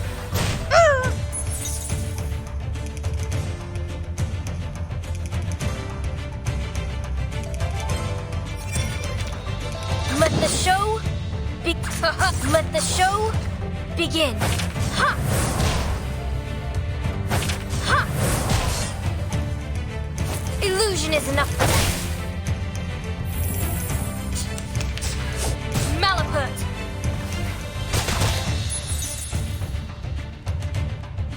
This shall be my only act. Let the show begin. Thy ending is destined.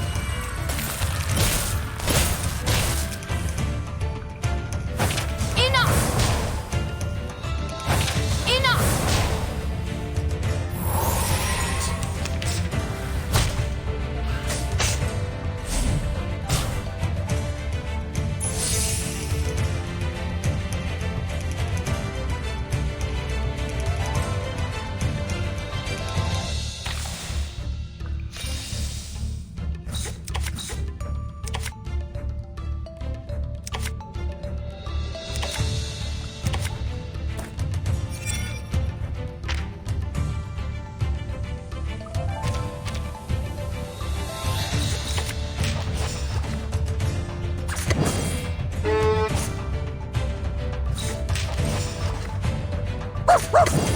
Let the show begin. Illusion is enough. Enough!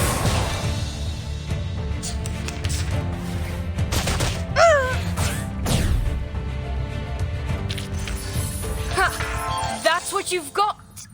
Huh?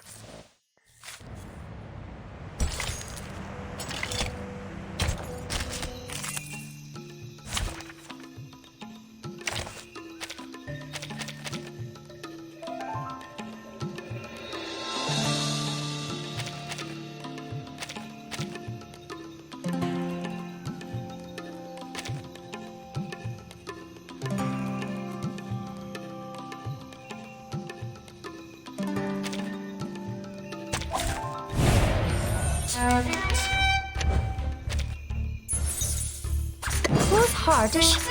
I hear something. For everyone. Talking out calms people down.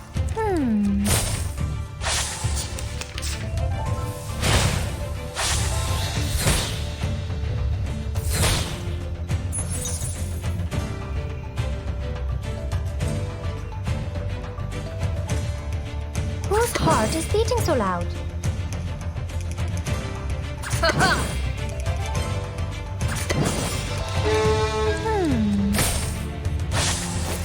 Foolish! Goodbye.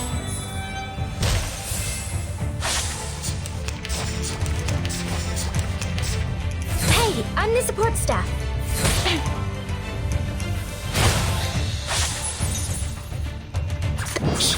I hear something.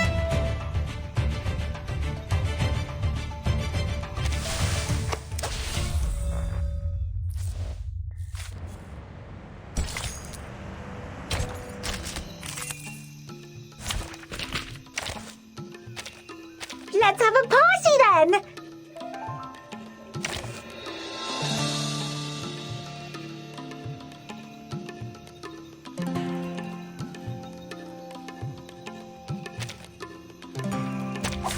Finally, some interesting work.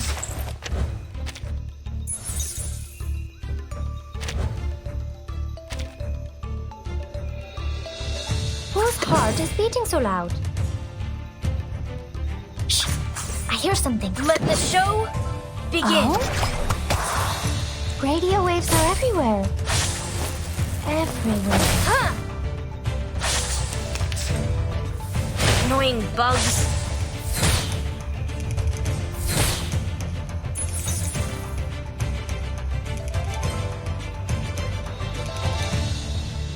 Hush! I hear something. Radio waves are everywhere. Radio waves are everywhere. Ye provoked me.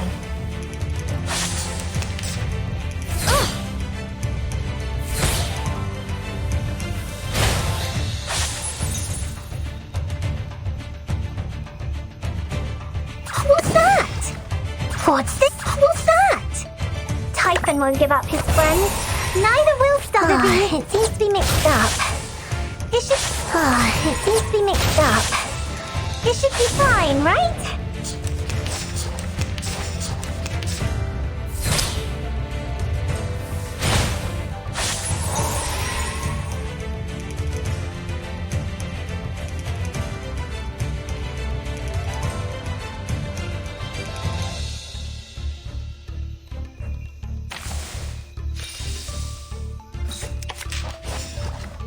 Whose heart is beating so loud?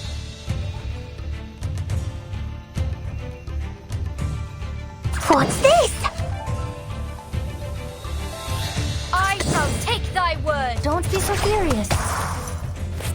It seems to be mixed up. It should be fine, right? Foolish.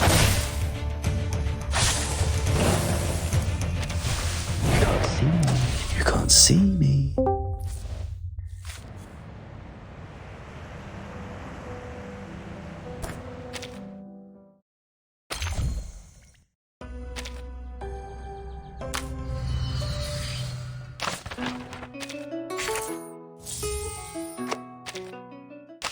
Welcome. A truly marvelous hypothesis. I hope the margin is wide enough to contain a truly marvelous hypothesis. I hope the margin is wide enough to contain its demonstration. Congratulations. There are only a very limited...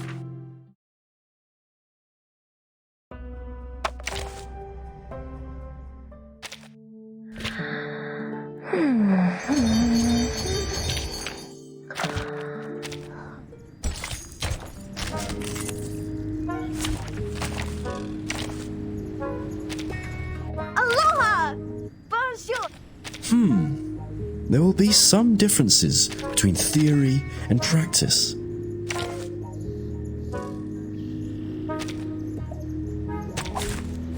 Wow. So many things that I haven't seen. Finally, some interesting work. My sword Whose sharp. heart is beating so loud? What's that? I know the moon, and this is an alien city. Don't be so furious. It seems to be mixed up. It should be fine, right?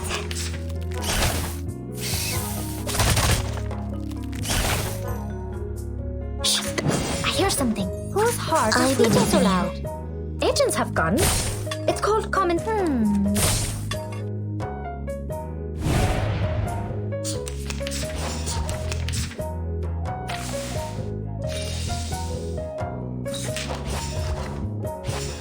You found the right verse for me. My sword sharp. I hear something. So long lives this, and this gives power to thee. Sempre caro mi fu quest'ermo cole. Radio waves are everywhere. Everywhere. Hey, I'm the support staff. Retreat! What? Retreat! Depict the world What's I've this? never What's seen beating before. so loud? Each moment, now night.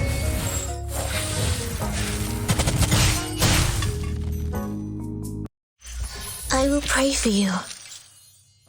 Sorry.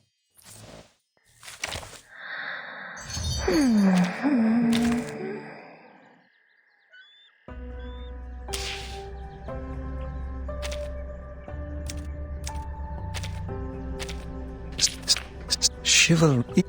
Someone hath never doubted the reason for his loyalty to thee.